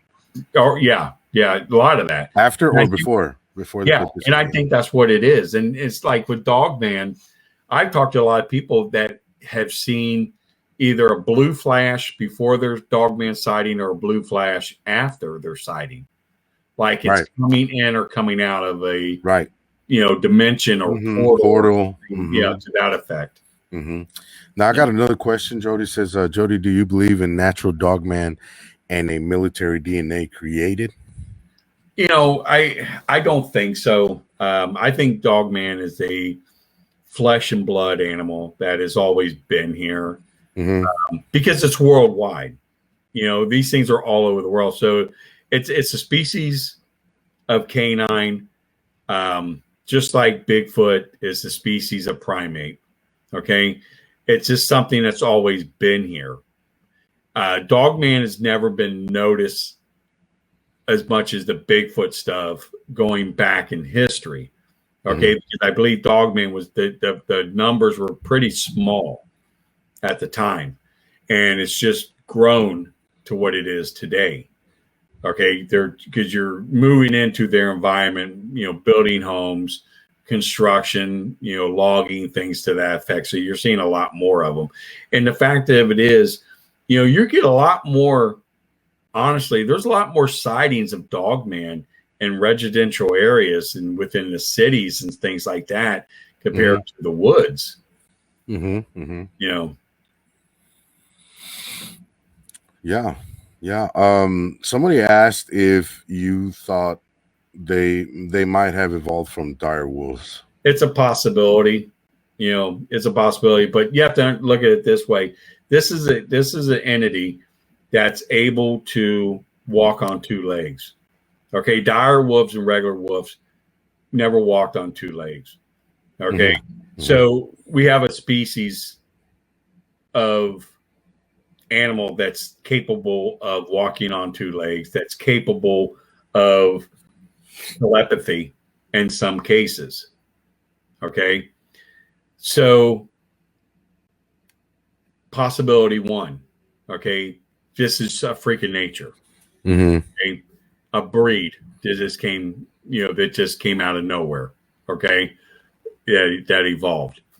Possibility number two is they could be some type of extraterrestrial involvement in this, meaning that, you know, there is some type of canine type extraterrestrial species that mated with wolf, that came there here, mated with wolves, and you have this species. Possibility, far-fetched, but it's a possibility. Okay, we live in a strange world. Things can happen. Third possibility is, you know, these things could have been military experiments. But why that theory sounds good, what makes it not credible is that the fact that, you know, these things go back hundreds of years. Okay, so we didn't have the technology 50 years ago and longer to be able to, you know, do DNA, you know, manipulation, you know, on getting these creatures, or using some type of implant into a female, you know, to come out with these type of creatures, or if it's grown into a lab. You know, I don't see that happening. You know, so it either has to be, you know, it's a flesh and blood creature, you know, or it's extraterrestrial involvement / coming from a different dimension. Right. Okay. Right. It has to be one of those. Now could it be both, Jody? Could it be both? It Could it could. be, could they be alien pets and they come and drop them off, No, certain seasons? no, because these No? things, we've got quite a few stories where, and these are all from military people that have seen a species of what they describe as a werewolf wearing some type of body armor. Yeah, I've heard of that. Like Halo and things like that, Mm-hmm, type body armor. So that means they're extraterrestrials. Okay. Now I talked to one guy, right, that told me that he was when he was in the Air Force, he was part of the real Space Force. Okay. That's always been there that no one knew about. Okay. And we deal with about 27 different species of alien. Some are good, some are bad. Okay. So there's one particular species he talked about where they had clones of canine, like werewolf type animals, okay, that they used to go into a planet. They would create havoc on that planet. They would come and save them from these clones that they sent there, right, to create havoc. So now they're heroes, okay, gods. And gods, and they infiltrate into society, they infiltrate into government, and they're able to take over the planet. Okay, so our government, I guess, found out about it through another species of alien. So we're like, you're not going to do this with us because we know what's going on.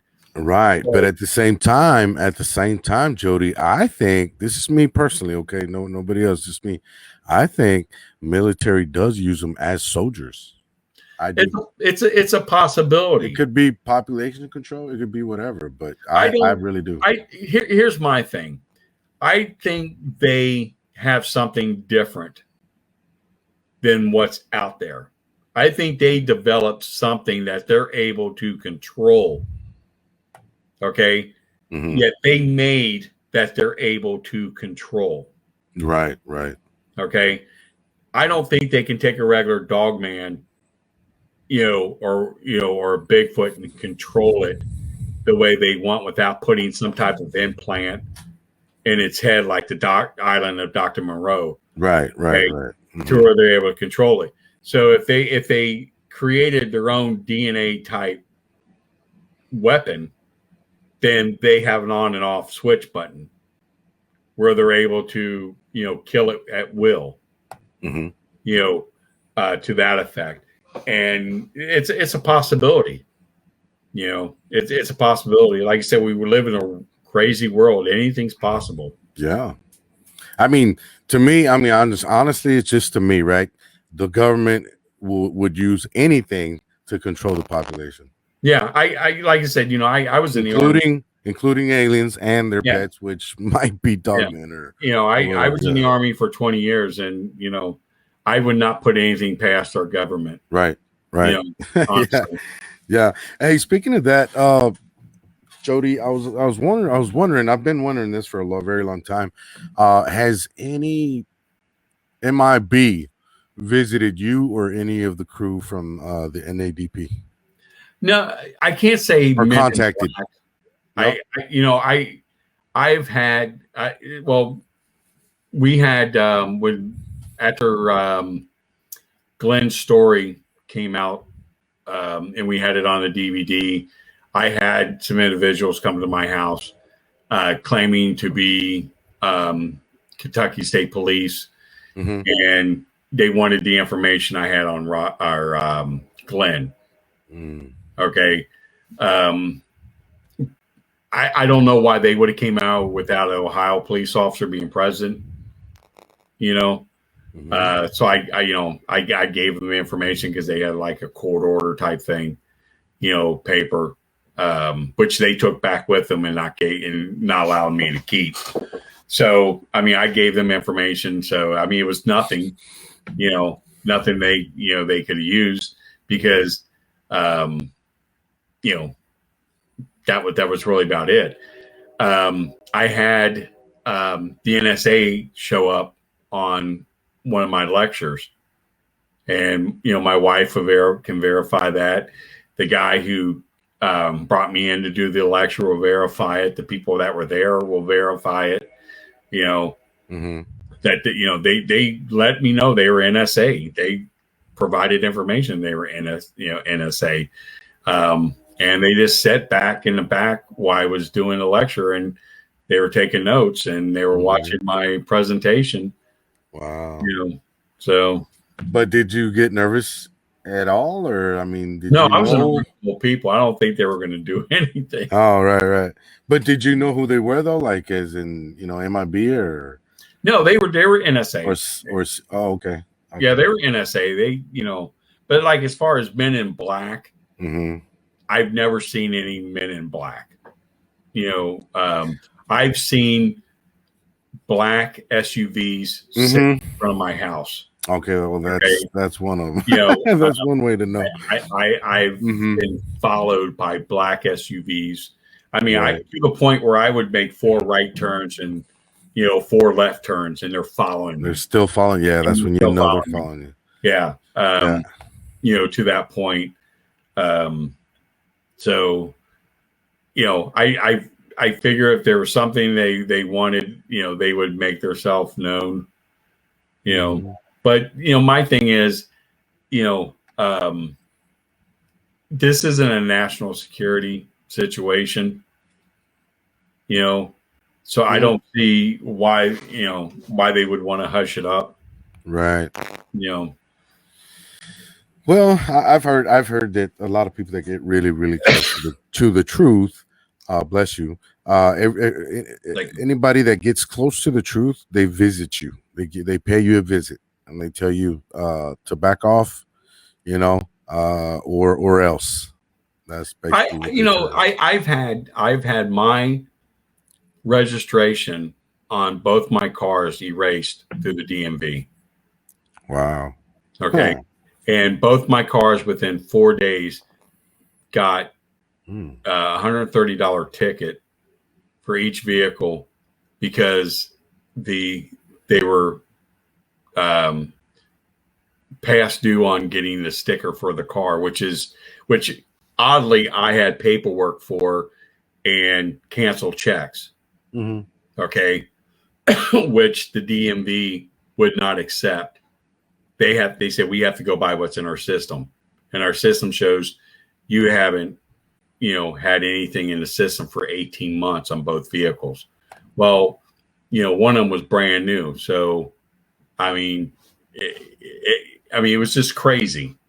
So I take that as a warning or something to that effect, because that was just too odd, it's in your system, it's in the system. And then, you get your every year you get your new tag and you got proof of that with a canceled check, and they're telling you haven't done it in 18 months, almost 2 years. That's crazy. Something's not right. Yeah. No. They're trying to get you for something. Yeah. They're trying to put something on you. They got me financially. Right. Yeah, they got me financially. Right. Hey, I have a good question. It says, do dog whistles have an effect on dogmen? If so, could you use a dog whistle as a locator or protection? What's your take on that? We have people out that use them out in the field. It's a possibility they probably would work.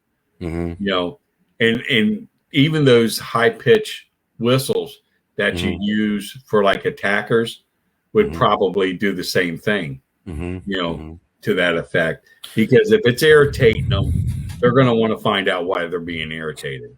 Right. So it's a really good possibility. Yeah. You know where I've seen that used a lot on the encounters, Joedy, on a lot of encounters, a couple of them on Bic actually, where the MIB show up after a dogman sighting, and they're like, "Oh, don't worry about it, just go in the house, we're going to take care of it." And they go, and then they have this like parabolic kind of like gun or whatever, and I think it's that's what they're using, like infrasound. Yeah, where they're able to put the animal down, Down or recover him or kill him, right. even kill him. I don't know.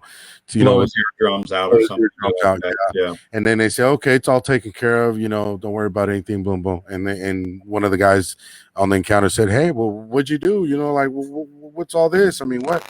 They said, just don't ask any questions. Don't worry about it. You're good. But he said that when they did that thing, his dog, the guy with the encounter, his dog was starting to going crazy. Yeah. And I'm like, damn. Yeah. I'm guessing they're using dog whistles like amplified to a crazy amount of decibels or something, Yeah, exactly. So I mean, it's crazy, dude. It's all that is crazy. But I had another question. Let me see if I can find it real quick. But yeah, where's it at? Where's it at? There's all these different questions, and then you're talking, and then by the time you finish talking, it's like they.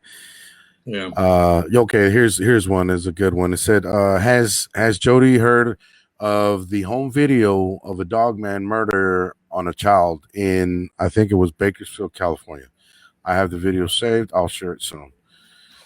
A video of what? Of a video of a dog man murder on a child in Bakersfield, California. A cow or child? No, a child. A child. I've never heard about that. There's an audio or a video of it taking place.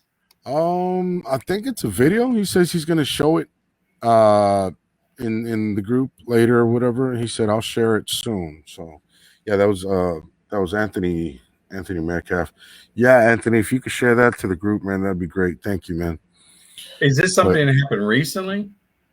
I really don't. I've never heard of this. Actually, I never heard of it either.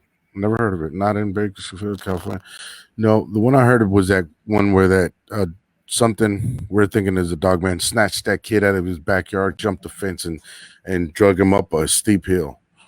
Yeah, no, that was was it Kentucky or that was in Kentucky? I think it was in Kentucky. Yeah, about a year ago or so. Yeah. Oh yeah, because we, excuse me, we did the investigation on that, and what was so weird is that a lot of people didn't want to talk. Oh. They were afraid to talk. Okay. Now the police said it was that family was part of a dog fighting ring. Okay. Oh. So, but here's the problem with that. That if a dog would attack that child, he would attack them right there at the cage. Yeah, right. Okay? He would not carry that child 400 feet up a hill. Steep hill. Okay. It's not going to, I mean, no, he would have done it right there. Yeah. He would have killed him right there. Yeah, he would have killed him right there. And pit bulls are very strong, but, pulling up, 100 pounds, 80 pounds up a hill in the pouring rain in the mud is going to be a task. So I think that kid was killed by something, and I don't think it was by a dog. Right, exactly. That's what I'm thinking too. It can, at least it would have had to been like a cougar or something that can carry him, because I know cougars are very strong, and mountain lions, they can carry a little young boy. They can. Yeah, because they could carry like a deer or something. So go back to your friend that's got that video. You might want to mention to him before he does it publicly on Facebook. He might want to consult with with a couple of us privately and let us see the video first, because if the video is actually showing something, a lot of people are going to take it wrong, and Facebook may end up pulling it down, he might be law enforcement might get involved. I hate to say it like this, because they're not going to see it as a dog man attacking. They're going to see it as a dog attacking a child. Right. Okay. And law enforcement's going to want to know where that video came from. Okay. Facebook is going to report it to law enforcement. So he might want to consult with a couple of us in a private setting to see the video. Yeah, I'm gonna ask him to share it with me first. That way, I can let him know that no, you know what, that's not out there anywhere. So don't put it out there just like that. You got to be careful with that because, like you said, I mean, if there's a video of a child being killed by something, okay, if it's on video, okay, it's going to be disturbing for people to watch, okay, and even though this thing may look like a dog, they're going to look at it as that somebody let their dog kill a kid, and it's on video, and it's going to get reported, and the police are going to want to find out. I mean, you know what I'm saying? So I'm not telling him not to do it, but if he got the video from somebody else or something to the effect, I mean, I like to see it. Definitely want to see it. But you're dealing with a very, I mean, people don't like to see kids be harmed. Okay. It might have been that same video about the boy, though. It might have been that. I don't know, because I'm reading different statements here, which he's saying. He's going back and says, yeah, a boy, pit bull. So I don't know if that's what he, his information is, misconstrued or something, but it might be that same one about the boy. Right, but I mean, is he saying he has a video of the actual attack? He says no. He says something about the news lying. So maybe it's misinformation from the news or something. Oh, the news. Yeah, the news is done. So the news did the misinformation, but understand the sheriff did not. The sheriff truly believes that some animal did this. Right. Okay. And the media is making it out to be, is running with the narrative that they want about, dog fighting. But everybody in that area knows that's not what happened. Right. Okay. Because the kid wasn't eaten on. You have to understand that. Okay. The kid wasn't eaten on. He was just ripped apart. And we all remember a few weeks earlier about those farms down there of the animals that were attacked there by an animal. And the same thing, the media jumped on it as right away. The media said Bigfoot, Dogman had nothing to do with this. So why would the media say Bigfoot and Dogman had nothing to do with this? Right. Okay. Right. But the sheriff, again, is saying the same thing. There's something more to this. Right.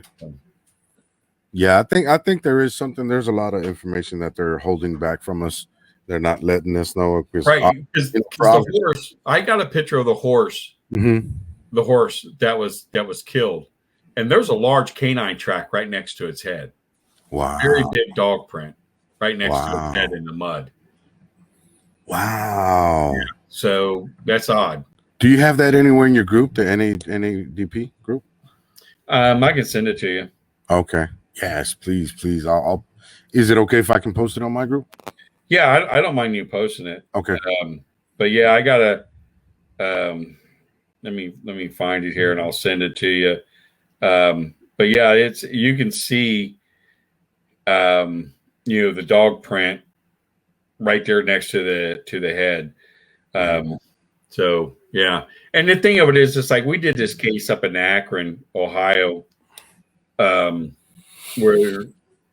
actually a little bit south of Akron, where this guy raised German Shepherds, and he saw a dog man out on his property, and then the dog man saw him and his daughter, and since then it killed 8 of his German Shepherds.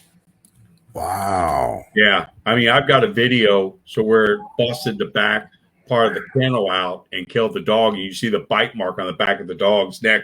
So I got all the pictures of the dog. Wow. What this thing did to this dog. And even the x-rays, and the veterinarian said they've never seen anything like this, any type of bite marks like this before on these dogs. I mean, it was crazy. Yeah, pretty nuts. Damn, that's crazy. Yeah, it is. Shit. I'd love to see all those. Man, I'm pretty sure you've seen pictures that would blow anybody out of the water, man. I've got a lot of. I mean, I got a lot of animal attack pictures that we've done investigating on.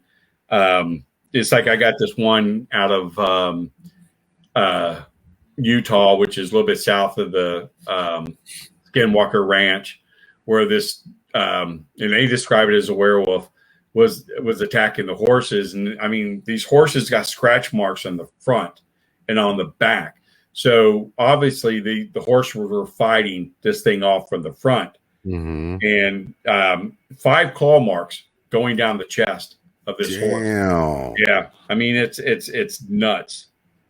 Absolutely nuts. Damn.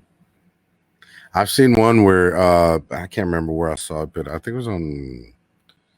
No, couldn't have been on Vic's show because he really doesn't put up any images of any attacks. But there was one where a horse, like the whole backside, you know what I mean? Like you could say his butt. There's like a big old, claw scratch on there, like long too, like not just little, it's long, like something was trying to hold on to it or pull it or something, where it's like, I'm gonna say like maybe close to 2 feet long. Exactly. With claw marks. Yeah, man, that's crazy. Damn. Yeah. Wow. Yeah, I've got that too. I've got one where it's going down the neck of a horse. Wow. It's not some of the animal attacks are just absolutely crazy. Yeah, man, that's awesome, man. Joedy, I wish I could go on with you for another 2 hours, brother, but I know you're tired, and the show's getting close to that point where we need to get off of it. But it's 2 hours, so we can thank you. Yes, thank you so much. Like I said in the beginning, I'm honored for you being here. Thank you, Joedy. And if you could maybe in the future, come back and pay us a visit, man, I would love that. Definitely. Okay. Definitely. All right, man. Thank you very much, Joedy. Is there any closing statements that you would like to make, or announcements or anything like that? Our anything going on? Our site is www.NorthAmericanDogmanProject.com. Okay. Check us out. We've got a conference coming up in October, the Bray Road Conference, about the Beast of Bray Road. That's going to be interesting. That conference. I did a TV show about Dogman. I'm hoping. I think it's supposed to come out in July, but I'll keep you posted on that. It's a really good segment on Dogman, and I go out to the field with the investigators and stuff. So I did that one. I'll keep you posted on that. But any questions, they can contact us through my on Facebook. That's the best way to get a hold of me. Okay. Thank you, man. And I just recently watched your appearance on History Channel. That was awesome too, man. I just watched that. I think it was last night. Matter of fact, last night I watched. Oh, Monster Quest. Yeah, that was on Monster Quest. That was awesome. I was so mad on that one because they cut out so much information. I know. And I was really angry. Yeah, I bet. Yeah, I know they do. They they're more about mainstream than the truth. So they're gonna cut out a lot of information, good information. Yeah, and also I wanted to tell everybody that you have a YouTube channel, which is North American Dogman Project. Yeah, right. I didn't even know you had that till like maybe a couple of days ago, and then I subscribed, of course. Yeah, but okay, all right. Well, thank you very much, Joedy, man. It's been a pleasure having you here, brother. All right, brother. Thank you, man. You have a good night. Get some rest, man. All right, bye, everybody. Thank you for being here. Thank you. Bye. Be good.